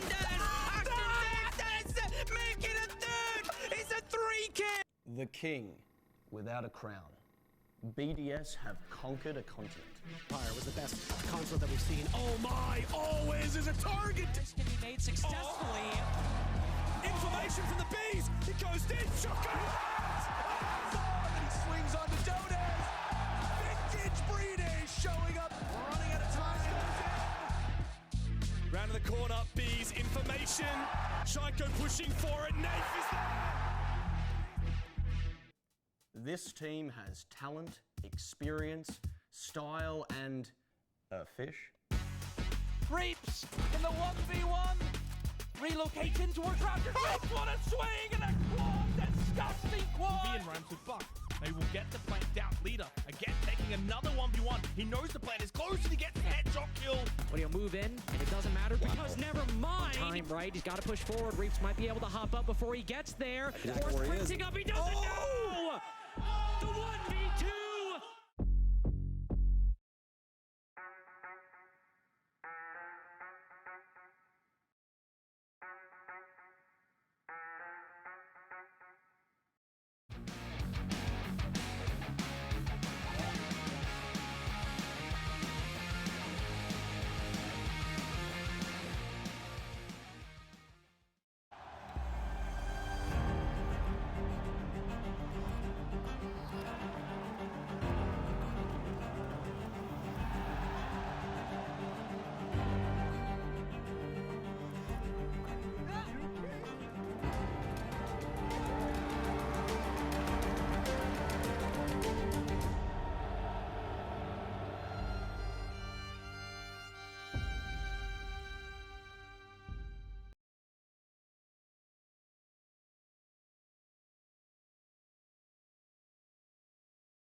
It's not unusual for it to happen, but it is always something to note when it does. These teams won each other's map picks. And the first one was a bit of a struggle. I mean, w7m did it in 12 rounds. This time, much quicker for Spacestation to steal w7m's map of Cafe away from them. It sets us up for a one-map showdown on Chalet, but why was this a very different SSG team on Cafe? I mean, it really felt like Ashen was the big difference, right? He put up 2 frags for the first matchup, and then after he got just, what was it, 3 kills, 2 kills in the first round, he shouted across the screen, "Do not let me heat up now." And Parker, they let him heat up. He went on fire this matchup, putting up 13 kills, if my math is correct, up on that second map, and was the MVP for Space Station through that second half. If we can continue to see that performance, it's going to be tough. We're going to need to see somebody else on w7m step up and answer the call that Ashen is making, because if they do not shut him down, they're going to get run over once again. It's the problem with Ashen. When he gets going, nobody can stop him. Faults as well, highlighted by our MVP tally, did a fantastic job all the way back in round number 1, going for a huge flank that started things off right for SSG. Felt like the read that they had on w7m from start to finish was phenomenal. They always were expecting what w7m were trying to pull off. They always seemed to know what w7m wanted to do. And with that extra information, it just felt like the whole game was in the palm of their hands. Chalet's up next, Parker, and that might be a bit of a different story because the information advantage is going to lean the way of w7m. SSG have already played Chalet twice here at the Six Invitational, making it by far their most played map in Boston, but for their part, both of those plays that they've had so far were quite dominant performances. We saw a 7-2 over Virtus Pro and then a 7-3 up against Scars. SSG have loved playing Chalet, and they have yet to lose it here at the World Championship. w7m, for their part, they're very experienced playing against SSG on this map. When these two teams met in Montreal, this was the map pick of w7m. They wanted to come to this map, and they ended up winning that map 7-5 as well. So w7m, a lot of history up against SSG here. They're going to be very familiar with one another, and I expect a lot of that reading of each other is going to continue from map 2 straight into map 3. Yeah, I mean, I'm not expecting a blowout either way. I also feel somewhat vindicated with my prediction at the start of this series where I said that it's either going to be a 2-0 victory for w7m or SSG grinds it out in 3 maps. And right now, I mean, there's no momentum. There's no real way to turn around and be like, yeah, you know, SSG's going to be in the driver's seat here. No, I mean, it's going to be a fresh start for both of these teams, but yep. I do feel pretty good about it. And also, I talked to Forrest. Did you? In between the maps, and he said it is a full sleeve and it is brand new. Nice. Well, I'm glad we got to get some insight on that. Thank you very much, Parker. You're very welcome. I would say that SSG do have a bit of a momentum advantage, but the thing about w7m is they are a team that you can never count out. When we watched their run back at the Montreal Major, it was incredible how even when they lost the opening pick, they were able to come through and get a recovery on the round. They were able to convert it into a win regardless of how it started. They were always still in it. Even when they went down to a 3v5 or a 2v4, w7m are one of those teams that always commit to winning the round, and they always have a chance because they're so talented across the board, from Dash to Dodez, from Loban to Volps. Every single player on that team can make miracles happen. So if you give them an inch, if you slip up just for a second, they will catch you off guard. Now, that's not to say that SSG don't have that same level of play. They can absolutely perform at that level, but we haven't quite seen it at that same performance level from Space Station. They've not really made it deep in a tournament in quite a long time, the same way w7m have consistently over the last year and a half. And if I'm looking at anything on w7m in this particular instance, there's one player that I'm throwing maybe a bit of the reasoning for w7m's slower play today on the shoulders of, and that's Volps. Volps is almost always one of the top performing players in this region. You know, you said back at map number 1, he's one of the best players in all of Brazil. Well, Volps is the second lowest rating of all 10 players in this match at the moment. Mm-hmm. It's bad. It's very bad. On his role, he's going to be governing the team. He's going to be pushing the team forward. He's going to be their main focal point. He's going to be their main leader. So he's got a lot of things to think about. But it doesn't matter because he's still able to frag well at the same time.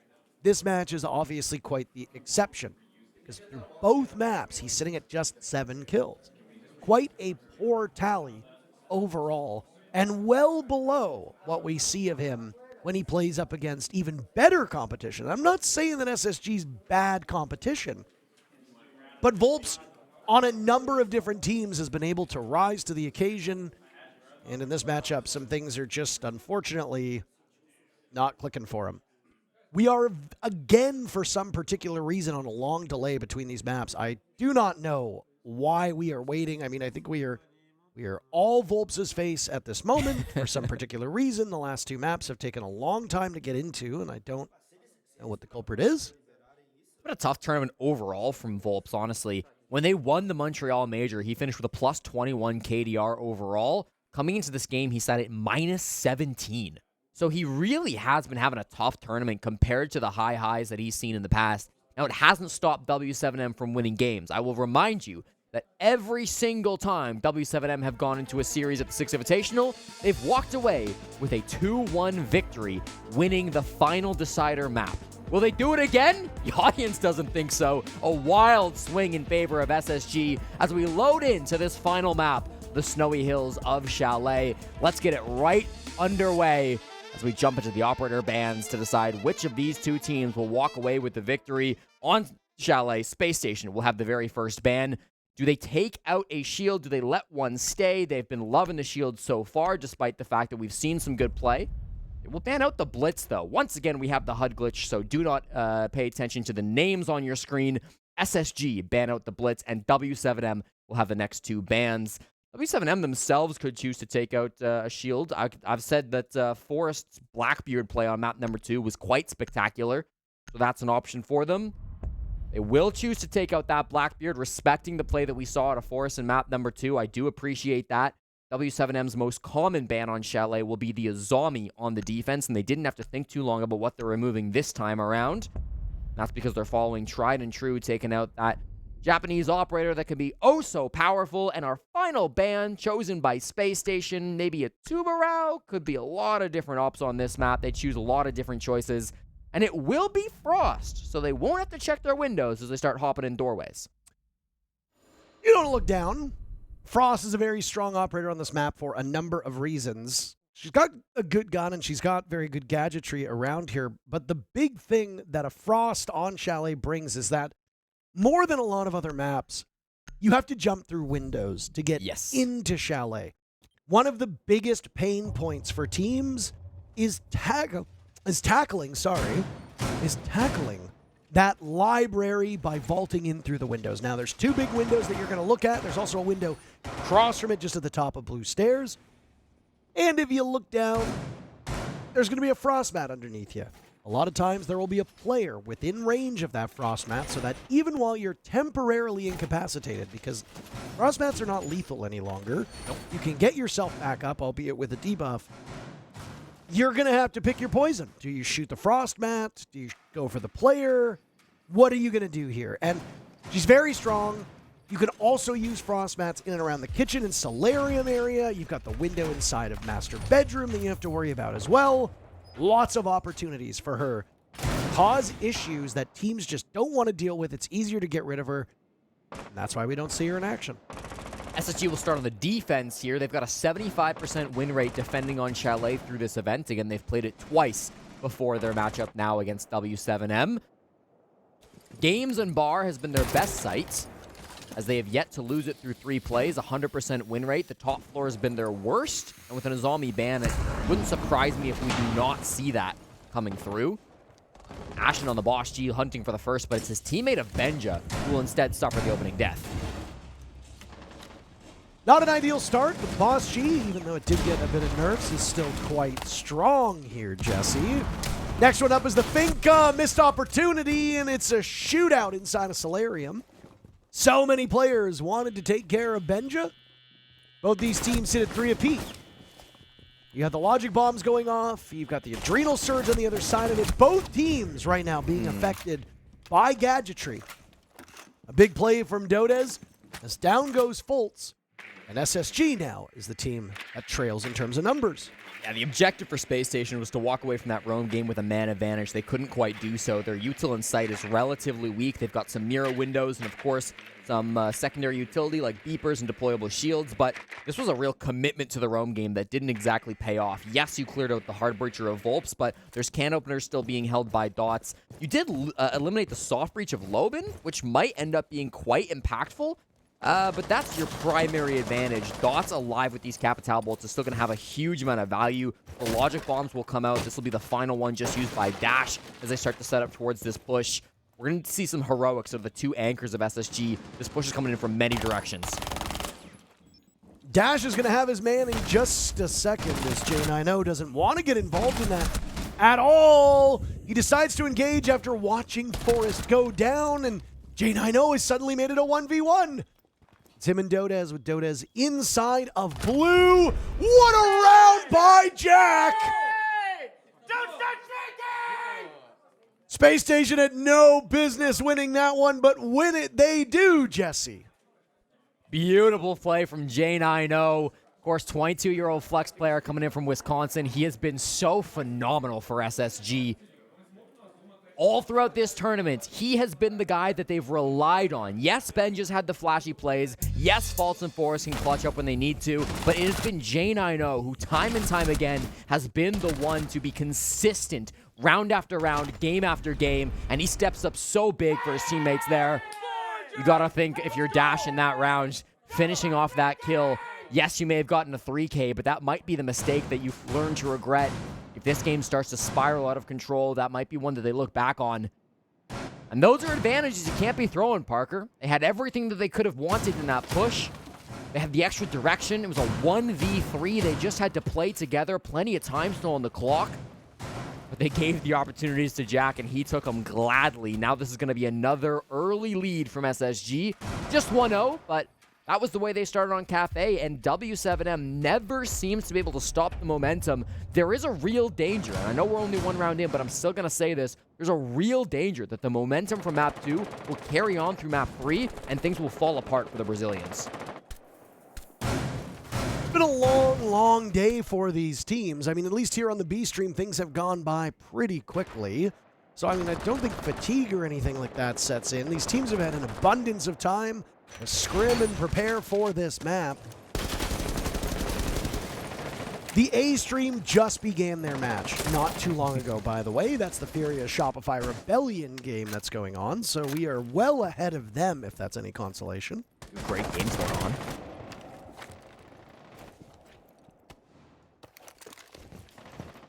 So much of this matchup has been defined by the very first minute of each round. Last round in particular showed us that. I don't have any reason to believe that Chalet is going to play out differently. w7m suffering right now on their entry, but that's quite the play by Dodez. A 4v4 with just a minute off of the clock, and now Dodez searching around the corner, but the mute of Fultz has managed to avoid the flashbangs. Dodez is losing his teammates. They just continue to trickle down in numbers. Skeleton key out, but he doesn't realize how close SSG is. And the final kill comes in the hands of J90. 2 rounds in a row. And Jack gets the final kill. w7m firing on all cylinders. They're playing great for SSG. I mean, this has been a clean start to things. w7m, they go slow round number 1. They take their time clearing the roam game. That actually worked for them quite well, but it was the later and execute that didn't pan out their way. This time they say, let's cut right to the chase. Let's get into the execute immediately, and they just weren't able to find any success with it. SSG collapsing towards that site through the backside pretty simply.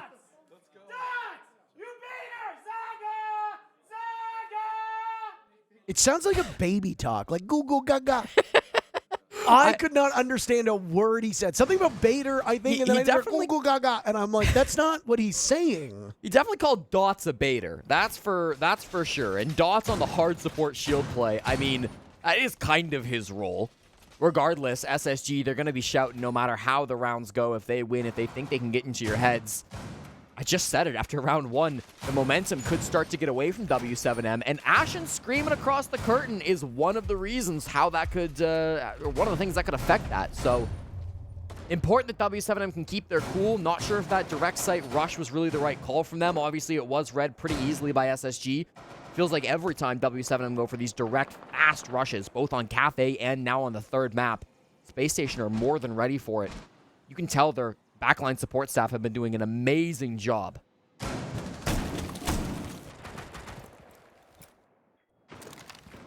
Both of these teams coached very effectively. Tactical timeouts have not made a huge difference so far, though both teams on both maps have had to call them earlier than expected. I foresee a w7m timeout coming at the end of this round, should SSG prevail. It's a great drone by Ashen, caught it up inside the rafters. These Mozzie pests can be very, very useful. And he sees the man on rappel, but can't quite hit the shot. Both maps have started the same way, by the way, which is one team wins 2 rounds and then the next team wins the one shortly thereafter. But SSG, what did have an advantage, it has evaporated at this point. They trade continuously. Grenade will go in. J90 suffering some misfortune there, and with half of the round to go, Benja Masters last alive. You can't say this hasn't been an exhilarating matchup. Plenty of time for Benja to win this, but unfortunately for him, a hard wall separates that Nitro cell from Dodez's character. Dodez with 6 kills, and we're not even done the 3rd round. The 7th could be had if he holds the line on blue. Loban will step into Goo Mine. Benja Master will play off of that intel, but he's going to be back in the recesses of Bar. They're droning this out. w7m have choked one of these man advantages before. They do not want to do it again. This is excellent. I love the work that w7m is doing right now, and Loban gets it. A bit of an anticlimactic end. Map 3 begins just the way that the other 2 did, which is that one team goes off to win the first 2 rounds, and then their opponent wins round 3. The only difference is that the team that started off with a 2-round lead has gone on to win the map. w7m did it on Lair. Spacestation did it on Cafe. Will the same result happen here? Well, there's a pattern that has emerged. All of these rounds have been so hectic and very, very quick. 2 kills in the first minute of action. Another follow-up right here. And fireworks between these 2 teams, Jesse. It's like the best round we've seen from Dodez. He's not a player that is often quiet, but through this series, I don't know. He hasn't been the player that's been catching my eye the most. He was the MVP back on their Montreal Major winning run, and he's been their best player this tournament, putting up 57 kills at just 42 deaths prior to this matchup beginning. w7m, I said they need to find some answer to Ashen, somebody else to wake up and respond to the star fragger on the side of Spacestation. Dodez is just the man to step up and do that. He is the entry fragger for w7m, and despite what Operator is playing right now on the hard breach role, he's often the one to get into those first engagements and make the space for w7m. Despite doing a bit of hard breach most likely in this round, he'll be doing the same thing. 2 roamers sit at the top floor. It's Benja and Ashen, the most common duo that you see on the top floor for SSG. Benja hungry for an early aggressive play on that library window, but I don't think anybody's really within range, unless he hops out, which, oh, he wants to. Needs the all clear before he can do it, though. Will he get it? Nope. No. He fades away through the hatch and a drop down as he doesn't want to engage at all. w7m know they haven't cleared the top floor. Not a missed drone. They're aware that there could be other players lurking around. Seeing that open kitchen hatch also kind of confirms that there's probably some kind of a roam presence. Esham's doing a great job here of just wasting time. A lot of time wasting on the side of Space Station. Volps needs to worry about what's above him now, or what's below him rather, is that he loses some of his ceiling. He's holding that long flank downstairs inside a big garage. Ashen keeps trying to play off his teammates to gain information. The best one to do that is going to be Forrest, as the Clash will have tons of info. Playing right now over by that recess in wine, looking at trench door. He gets droned down, and at some point, that's where the assault is going to come from. Dots drops down. He and Dodez side by side, the 2 hard breachers, both looking in the same direction. Down goes Dash at the hands of Fultz, and SSG draws first blood. This is one of the latest bits of first blood that we have seen. The clash will continue to waste time, and there's a supporting cast to do some serious damage. J9O making magic happen. 7 kills. Fultz could be next, but he outduels him. The Capital on the board. First kill for W7M comes very late into this round. There's only 2 players to deal with. Ashen, he's not even flanking anymore. I don't understand why Benja would do that. They knew that Volps was in the vicinity over there. Now it's Loben far enough back as they're going to let Volps get that diffuser down. No, he peels off to try and deal battle with Fultz. Brief pause now as Loben is trapped in the corner, and Fultz gets the final kill. He couldn't make his way out of trench. He dug himself in far too deep. And a confusing round will come to an end with W7M prevailing in nothing at all. SSG wins the round, and W7M fails across the board. I didn't know that J9O was a fan of winter sports, but he seems like he is insane down in the snowmobile garage. So clearly an extremely practiced player in this position. That's back-to-back rounds where he's been the MVP for my money down on the basement. He's been so good, hitting shots that just look illegal. There he is on your screen right now. Ashen's flank as well, I think, or lack thereof, impactful in that round. They saw him on the drone. He caused a lot of fear with those impact grenades, but he never actually got caught out. And even in the 2v4, you saw just how worried W7M were that somebody was going to go for a flank. That whole time, Ashen was in the basement. There was no flank to be coming, but it was still lurking in the back of their minds because they knew that Ashen was above previously, and they just didn't know what he was going to do. And that's really the sign of a great aggressive roaming player, right? Good roaming players will get you kills in the roam game. They'll go for swings. They'll find those opening picks. But great roamers will know when to play the mind games, when to fall off, when the value is actually heading back to site and just existing in the minds of your opponents. Ashen treaded that line perfectly in the last round, and it paid off big time. Despite the fact that they didn't even get a kill, I don't believe. Fultz and J9O have combined for 14 kills in 4 completed rounds. That is absurd. That is absolutely ridiculous. J9O in particular has made some round-saving results. More kills than the entirety of this W7M lineup. Backyard default's still in, by the way. Ashen taking some damage. Are any of them on cams, though? That's the question. It looks like guns out for every member of SSG. Benja was hunting for it. He sat on that cam for a good amount of time, but wasn't finding anything that he could go for. Fultz with the leadoff pick. Spacestation have been doing a mighty good job ever since map number 2 began at getting that first pick.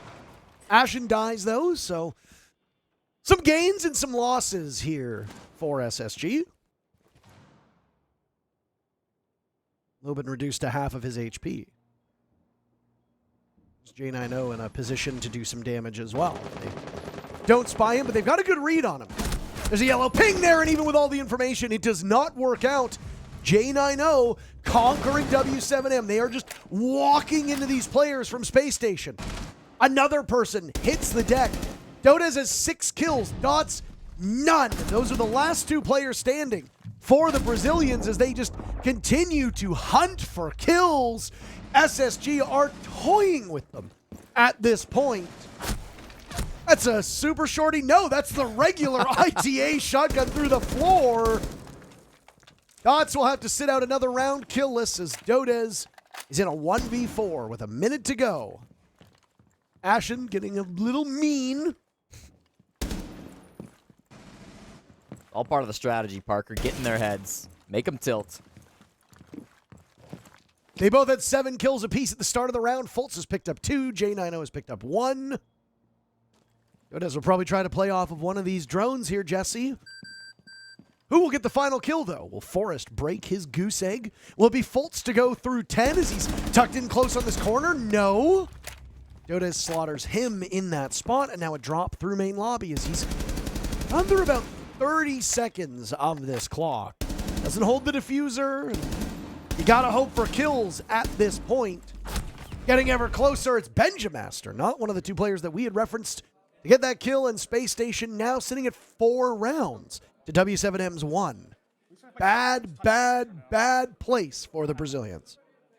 With some of the shots he's hitting, J9 looks pissed this game. I don't know if they called him J90 before this or if something bad happened that really just tilted him, but it feels like loading into Chalet, he has taken it personal against W7M. Some of the shots he is hitting, not just the amount of kills. Faults has even more kills than J9 right now, but specifically the gunfights that we are catching on the first-person POV from J9 have been disgusting this game. That's not to talk down to the impact Faults has had either, though. Of course, the captain of SSG, their IGL and shot caller, has been so phenomenal.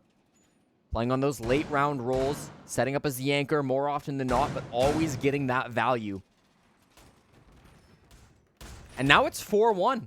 And it was 4-1 on Kafe not too long ago. W7M across 2 straight maps looked like a completely different team from the one that we saw on Lair. It took them a while to get going, and I mean, honestly, I don't want to point fingers at one player in particular, but Ashen only dropping a single kill. Ashen wasn't even a speed bump if W7M was a vehicle. Ashen was the fear of a potential pothole somewhere down the road to your destination. He was in no way, shape, or form able to slow W7M down. He wasn't even a consideration.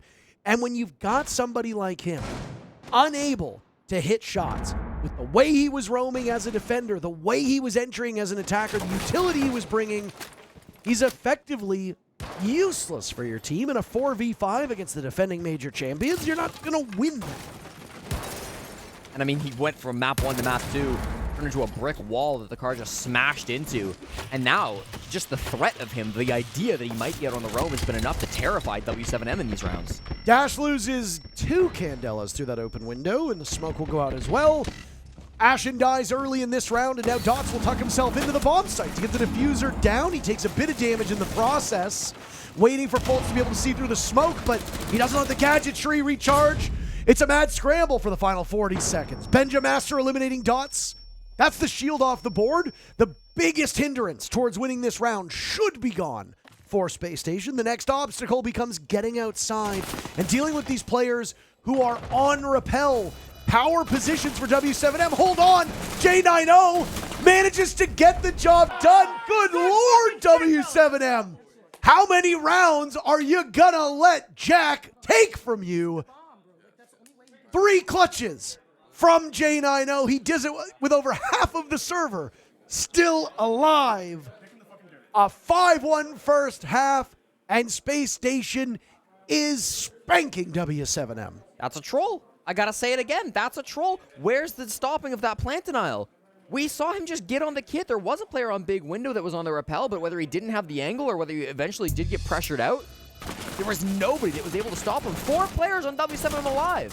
Loban tried to make some kind of a play. Dodes did go down. That'd be a great one to go back and watch from a top-down POV, because it really did feel like W7M should have been able to stop that disable, but whatever it was, SSG applying that pressure, they knew exactly the game plan. You even saw it when that plant was going down.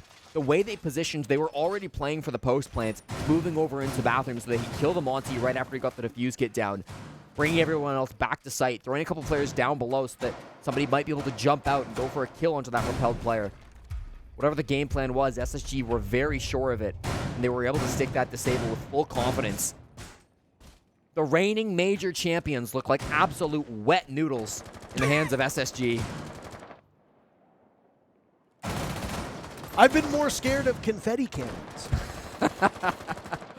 Those things genuinely can be frightening if you're not ready for them. They're when very someone loud. Lifts a trophy. Was it? Well, we were on the stage in Montreal where the one confetti cannon just... Okay, so for those of you that didn't see it happen in the venue, one of the confetti cannons shot so hard that it broke free and started careening towards us at full speed. I mean, I guess they're on wheels so you can get them into position, but one of the admins, I think it was, had to come sprinting over to stop this thing from colliding with the side of the stage. Just as Benja collides with W7M, down goes Volps, again having a bit of a rough game. He was 4-4 before this. Forrest finding himself in the site. He'll fully extend. Ashen is there for backup. They managed to trap the Valk in the corner. Ashen making a ton of noise in and out of the server. It's just Dodez left with 1:40. Jesse, they heard us talking about how quick these matches have been, and they said, what if map 3 is also under an hour? Bolts on 10 kills, J90 on 8. These players have been excellent. Forrest dealt with handily by Dodez, who now needs 2 more targets. Ashen sprung into action to open up this round, and he will shut the door on it as well. Space Station up 6-1 on series point. This team, they just feel special. I don't know. Up against what is arguably the best team in the world, making them look like CL players. Every single member of this SSG roster started on console back in either year 1 or the beta. Slowly, one by one, they transitioned to playing on PC. Now they're here as maybe one of the best teams in the world, dismantling the reigning major champions. This puts them in such a great position for the group as well to end up in that upper bracket, to go on a deep run once we get to playoffs next week. I can't wait to see how far this team might go on a run, especially if they can make that main stage in Boston with the crowd behind them. It's going to be something special, Parker. Maybe getting a little ahead of myself, but with the way they're playing, though, I mean, can you blame me? I think one thing that is fair to say is when you look at the way that all of the groups are shaking out, this event is anybody's game. True. Obviously, huge stakes on the other stream right now with the defending world champions of Furia, the former W7M, who hoisted the hammer in Sao Paulo roughly a year ago, going up against the old Sonics roster, now competing under the banner of Shopify Rebellion. G2 is at top of their group. CAG might survive the group stages. With Secret losing today, they're in a great spot. It has been a very unpredictable first phase of this event, and unpredictability is a great thing to see. It would be unpredictable for W7M to mount this comeback. They're going to need a miracle at this point. No, a miracle just got dropped by Vivo Keatstars. Which is tragic, may I add. Or a player of Team Secret. Curious to see where those 4 players who were dropped from the roster will go. W7M might be looking for more players if this tournament doesn't go out their way.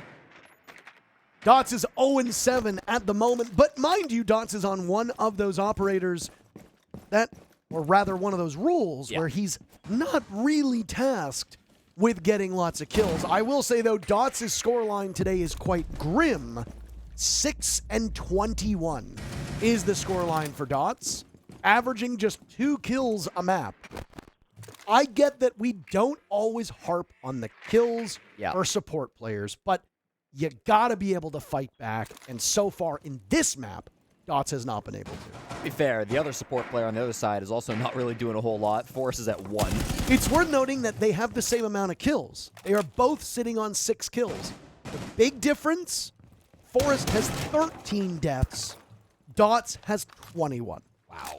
So, huge difference. It's also worth noting that Forrest on attack is on shields most of the time and often doesn't even have a gun in his hands. So, very different use cases for these 2 players. Dots is on the board! Yay! He seeks out Benja Master, and again, the opposite of a caster curse, the broadcast boon. The mic magic, I suppose. Hold on.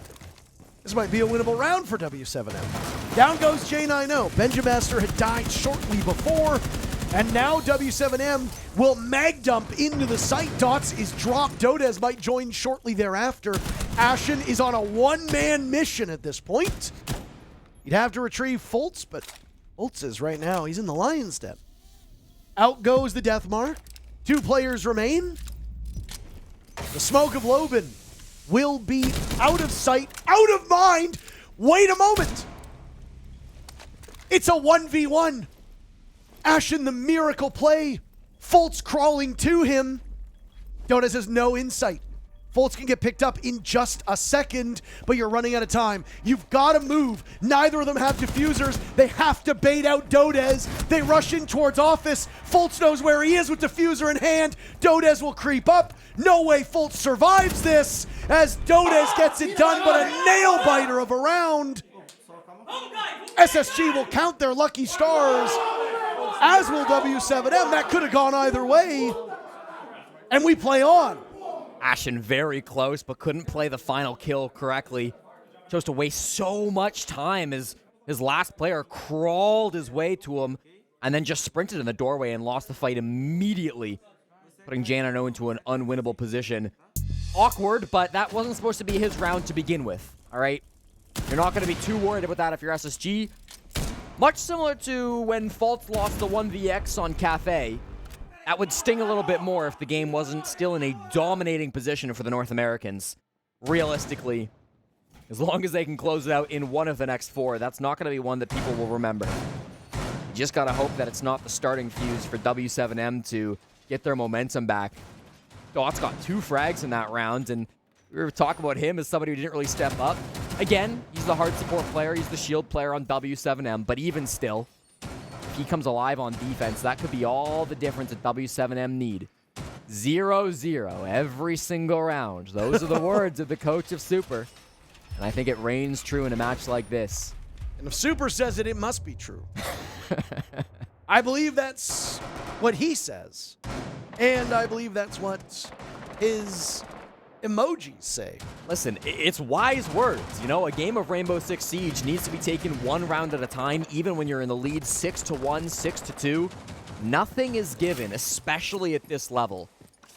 Do not forget who you're playing with here. There's a reason these guys lifted a trophy.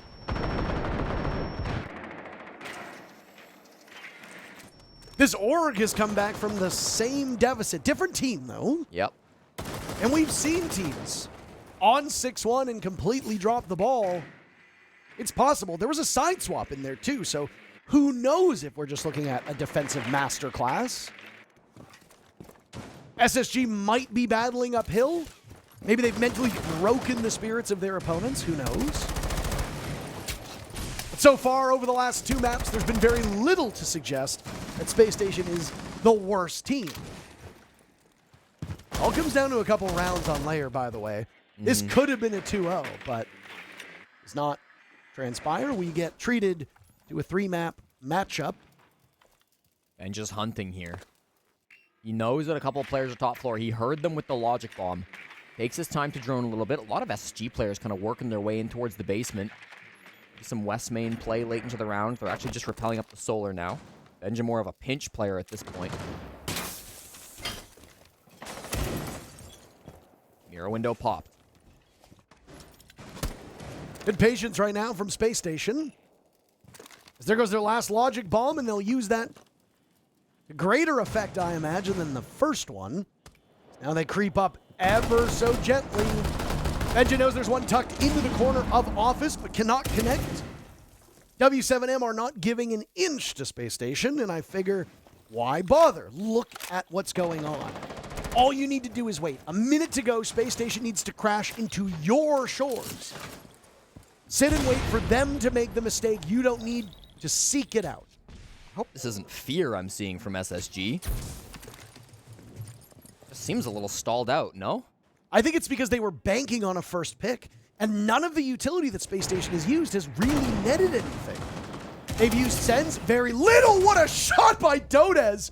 Loban will follow up with a nice shot of his own, and there's no choice at this point. Space Station has to go in, swing for the fences. W7M are a single kill away from a flawless round.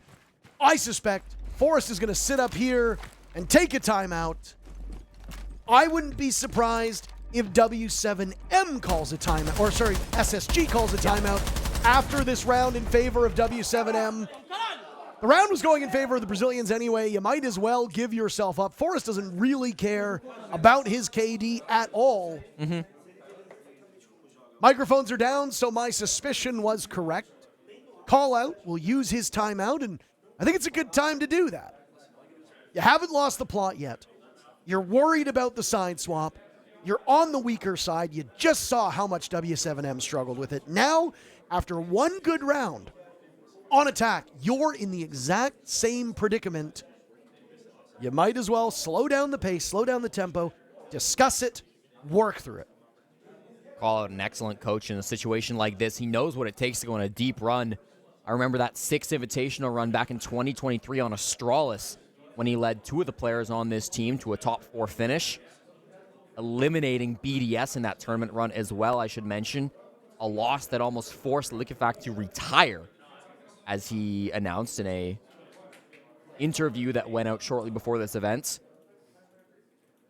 Since those highs, this core of Callout, Forest, and of course J90 that still remain on this team have yet to really hit those highs again, but you know they've always been capable of it.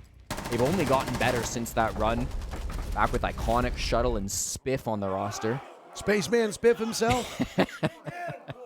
You got to imagine, no offense to Spiff, but Benja Master's a little bit of an upgrade there. Spiff found second life on Wildcard. He did.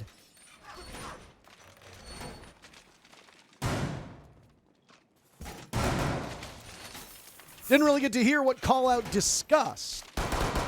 But as we were focusing a lot on J90 and Fultz, they have gone quiet since the side swap. Lucky for them, Ashen has woken up. And now Ashen can match the same kill total that J90 is sitting at. And while Volps is still a little asleep at the wheel, Dodez on defense has been spectacular. Different extension upstairs than we see as both Dash and Volp seem to settle in on the roam. This is over Bar Gaming. Nothing really looks that weird inside of Library. Yeah, Loban might want to go for something aggro just because he's so close to these windows. He's kind of in a vulnerable position. I think with the drone, he falls back to the corner. It's going to be really important. If Dodez is heating up on this defensive half, that could make the difference maker. He is actually negative overall in this tournament on the defense, despite being their best player statistically across both halves combined. He's really been thriving on the offense instead. Well, a good sign for Space Station, as we might have liftoff. Dash dies, in will come the smokes, caught by the magnets of Loban's Wamai. An upside down repel from Ashen could catch one of these players off guard if the defenders decide to swing with reckless abandon. Forest also on another shield op. What a shocker there. Will likely have minimal impact in terms of gun skill, but will be prepared and ready to guide his teammates in. SSG has shown that they can be quite explosive. That explosiveness could easily topple Loban and Dodez, who are lines 1 and 2 right now of defense over inside of Library. And now Volps has been called to action as well. That's 3 players stacked up in this same position. Down goes Benja Master to Dodez, and all the while Loban is just tucked into this corner in Library, doing his homework. Still 2 firebolts on the side of Fault, but if those magnets aren't cleared out, that's going to be a problem. The first one did get caught. And Dodez gets dropped. Now there's the fadeaway from Loban back towards the bomb site. Forrest got a good look at him before he hit the deck. Volps has not relinquished control of top blue. SSG with 4 drones. They have opportunities to pilot those little gadgets around. There's a minute to go. A fall off from the Library execute has occurred from Space Station, and now a more direct attack through the lobby will happen. Loban expending an impact grenade, that was his last one, to try and keep Forest at bay through the main lobby door. As now Loban finds some shelter down in the bomb site. SSG having 1 extra player over w7m makes a huge difference because it increases the power of the Monty. The more that you have around the Monty, the more formidable he becomes. w7m will be on their back foot now. As a jump in through games will happen. Fultz dies to Loban, the Monty attracting the attention of that same Wamai, but Forrest is in a bad spot. Volps on a single point of HP. Out goes the Nitro Cell. They miss, but they trade back and forth. Forrest trying for the plant, running out of time. Dots on the ground. Volps just needs to hide. Forrest attempting the plant. Does Volps have information? Yes, he does. And a great save as SSG misses the return to the site for Volps. Just when you thought this game was in the books for Space Station, w7m have found a new gear. And we've got ourselves a ball game. That was unbelievable, Parker. They had no utility for that final plant. They brought smoke grenades, they brought a Capitao, but all of it was wasted before they eventually got to that execute. It was panic, it was chaos in the back bars. The player pushing out couldn't quite find the Monty. But in the 1v2, it still got caught. Jane, I know, insane coverage from up above, but does it matter when Volps is creeping through the site like that? You highlighted as low KD, but there is no player who steps up quite like Volps when things matter the most. A failed clutch made it 6-2. A dominant round made it 6-3. And now a failed tack timeout and a 1vx from Volps will make it 6-4. SSG are crumbling when it matters the most. It is game 3, match point. They've just got to find one round, but it has eluded them time and time again. And this is where the mental starts to kick in. If it hadn't kicked in already, that round was a heartbreaker for SSG. 2 more is all that separates from w7m from that overtime, and I mean, they are barreling straight for it. The timeouts have been used, by the way, so there's nothing that they can do to try and slow this game down. If Space Station is really starting to lose their grip on the match because of the side swap, well, you just saw them call the timeout a couple minutes ago. It might take some time for teams to find their rhythm. And admittedly, you would need to see a 5-1 half from w7m, which is quite unlikely. Does SSG have one more round in them, or do we go to overtime?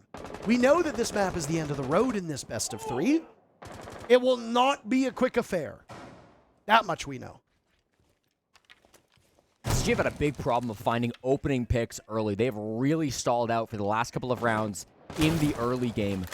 W7M are giving up nothing for free. That's a huge part of it. SSG are hungry for these picks, but they're not really bold enough to go get them on their own. And w7m aren't offering any mistakes. Here comes a Lion charge, maybe the Force 1. No, Forrest is looking the wrong way. Not on a shield, so he's far more mortal.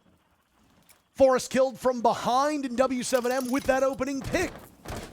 The opening pick conversion in this series has been so important. SSG dropping that first blood to w7m means the likelihood of another round grows by every passing second. Back take now towards Wine as w7m can just settle in, but because they're up in numbers, they can send one player on the roam as well. Loban is already up there, staring at West Main at the moment. I think they're looking at separate windows, by the way. Yeah, Odez. Well, what a shot from Loban to keep his team in this. The lead in numbers for w7m will grow. Trouble brewing for Space Station, not just in this round, but in the entire contest. One player trapped inside a connector. Gotts, who had been held off the score sheet for so long, tries to back away, but he's been dropped by the nade. There was nowhere to go. Your only option was to step forward, at which case Ashen would manage to kill you dead on. Ashen baited in by Dash. He loses the fight in blue. Fultz is in the bomb site as well, and it's just now a game of keep away for w7m, with Volps and Dodez getting the final 2 kills and what was an indomitable lead for Space Station has come down to a single round in regulation. 3 minutes. 3 minutes is all that stands between a Space Station victory and overtime. I would be so stressed if I was Jinxie right now. You think he's doing backflips? I think he's probably having a bad time right now, Parker. But there's still hope. I mean, they're still on series point as they have been for round after round now, but they need some momentum. So consistently, the early game is being owned by w7m. One of these teams has life in the first 30 seconds, in the first minute 30 seconds, and one of them doesn't. One of these teams is standing around, scared as all hell, and the other team is making plays. w7m know what it's like to play under pressure. Yep. They have made it to grand final after grand final after grand final, and you know what, Parker? They lost most of those grand finals. But eventually, they figured out how to keep their mental ahead of themselves and lock in for the win. SSG have not experienced such a feat in a very long time with a much different roster. Mental resiliency is a nebulous concept that we talk about often, but doesn't really have a way to define it. But when we talk about it in the context of Siege, it means the ability to forget about what just happened and immediately turn your focus towards the new day that is upon you. Put the great words of Super into the ether. It's every round is 0-0. Approach every single round as if it's the first and also the last. And if you do that, you can stay with it. Oh my dash. Unfortunately for W7M, this may be the end of an incredible and unfathomable comeback. Yeah, that's a difference maker. SSG alive in the early game, an opening pick for the first time in what feels like years. They've got Forrest still on this Monty, trying to make the space, trying to get that information, work his way up the fireplace stairs. He's going to be the pinch player, too. J90 had a phenomenal first half. He went quiet. The team relying on him, and he single-handedly won 3 rounds. He might just do it again. Not with the end kills, but the beginning. Well, Dash and Lobin on the side of W7M felled by 1 player, and that's J90. Down goes Volps to Benja Master, and oh my, what an awful ending to this game for W7M if this really is the end. Dodez sees the Monty inside a lobby, walking up those stairs. That complicates the process. Path to the bomb site will likely be littered by goo mines, but Dodez has to watch out on balcony. He has to watch the various walls opened up by his own teammates. And he has to care about where the Monty is coming from because, you know, Forrest isn't coming without an escort. Time to be a hero. 16 kills. Needs 5 more if Dots can't find one. Ashen's just waiting for the bait out. Dodez knows what spot he's in, but he fires his way out of it. He also sees the shoulder of Forrest, doing even more damage. Dots compelled into action. Dodez finished off Forrest. Not a lot of kills, high impact value. And Dots tries his best, but he can't get it done. What an improbable comeback from W7M, but they don't make it the whole way. Space Station avoids a crash landing and manages to escape in time. 2-1 for the boys in camo. Looks like relief on the face of SSG. Little close for comfort. A 6-1 lead melts away, but climbed up the last moment to a 7-5. Respect being shown now between the players. You know they earned it. W7M, they'll never make it easy on you.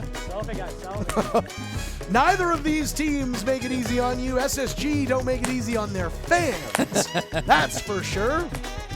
Imagine watching a DZ SSG match. You're just constantly in a state of heartburn. Lair looked bad for Space Station, and it could have gone 2-0 for W7M in a hurry. But the astronauts, well, they learned how to pilot their way out of a bad situation, and they win 2-1. We'll be back in a couple minutes to talk about this 2-0 victory. Oh, apparently we are not going to a break. Never mind. And it's a 2-1 victory. Mixed messaging here. That's fine. I mean, the people don't need a break after all that action. We can break it down right now. Again, 6-1 lead from SSG, tossed away, but thankfully they get it done. They're in a great spot now to achieve an upper bracket finish here in Group D. W7M still in a strong position for their own right. Tomorrow will be very important to decide which of these two teams, as well as their fellow group mates, will end up in that important position. But a win is a win. SSG can rest easy tonight knowing that they got it done. May have taken a little bit longer than they previously thought it would, but at the end of the day, does it matter? I don't think so, Parker. They will be more than happy with a result like this. We'll take a look at the stats right before we get done. Dodez, not for a lack of trying, 17-8. That is a ridiculous performance for the reigning major MVP. But for me, J90, yeah, he didn't get as many kills as Dodez, but the impacts and the level of shots that he was hitting was absolutely ridiculous. Yeah, no, all credit goes to Jack for that performance in that particular map, but it was a team effort from both of these squads. Yeah. There was very few poor performers across all 3 maps. Obviously, on the one side, you're going to have Forrest because that's just the role he plays. You're going to have Dots on the other side because, again, that's the role he plays. But the one person who is probably going to be most frustrated about that series is Volps going -6 on high-value, impactful roles where, again, we often expect him to get kills. Especially as a team captain. I know he wears those losses on his sleeve, and that one's going to hurt him. But end of the day, W7M are still in a decent spot in the group. Even just getting one map win here will get them an extra point in the group standings that will continue to launch them farther and farther upwards. And they'll have another game tomorrow to kind of close things out. So W7M, it is not the end of the world. Still plenty to play for here at the Six Invitational. And we've got such a fantastic group ahead of us, Parker. We do. And right now, we've seen such upheaval in what I think is like conventional Rainbow Six Siege. The good teams are doing well, but some of the teams that came in on the bubble have exceeded our expectations. A lot of people kind of wrote off most of North America after the first day. And yet, here the teams are winning their games. Over on the A stream, by the way, there is another North American team in action against a Brazilian team, just as we just saw with SSG versus W7M. Shopify Rebellion and Furia are colliding in beautiful style, and they are almost finished with map number 1. What are your thoughts on that matchup before we say goodbye to the fine people watching and send us over to the A stream? I mean, Parker, Fury are an amazing team. There's no doubting that. Obviously, the world champions are world champions for a reason. But Shopify have been looking absolutely insane. I know Ambi's been hitting a lot of nice shots this tournament. Canadian's been leading the charge. Surf has been really, really good. So there's plenty to watch on that A stream. If you're still watching us here, you're missing the show. You better go check that out ASAP because you don't want to miss a great game like that. Not yet, though, because there's a schedule for tomorrow, apparently. This is what's going to be going on the stream. BDS and PSG Talon. Unfortunately for PSG Talon, they're still in this, so it means they actually have to play Falcons and Raza Company Academy. They are colliding. Falcons has an opportunity to go home, just as PSG Talon does. CAG and Team Secret will do battle in what might end up being the most important match of tomorrow, depending on what happens with Shopify Rebellion and Furia.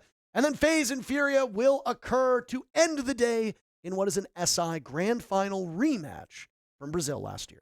I can't wait to see it. Tomorrow is going to be an amazing day on the B stream, but obviously it's been a great day today as well. We started with a lot of 2-0s, Parker, but I think we got the ending that we all deserved with two amazing teams in both SSG and W7M closing things out. I'm glad it wasn't the day of 2-0s. I am glad as well, though it was a very quick day. We are very much ahead of schedule here, Jesse. So why don't we say goodbye to the people watching? And then why don't we toss you over to what's going on the other stream? Because there's still Rainbow Six going, just not here. Thanks for tuning in. We'll see you soon.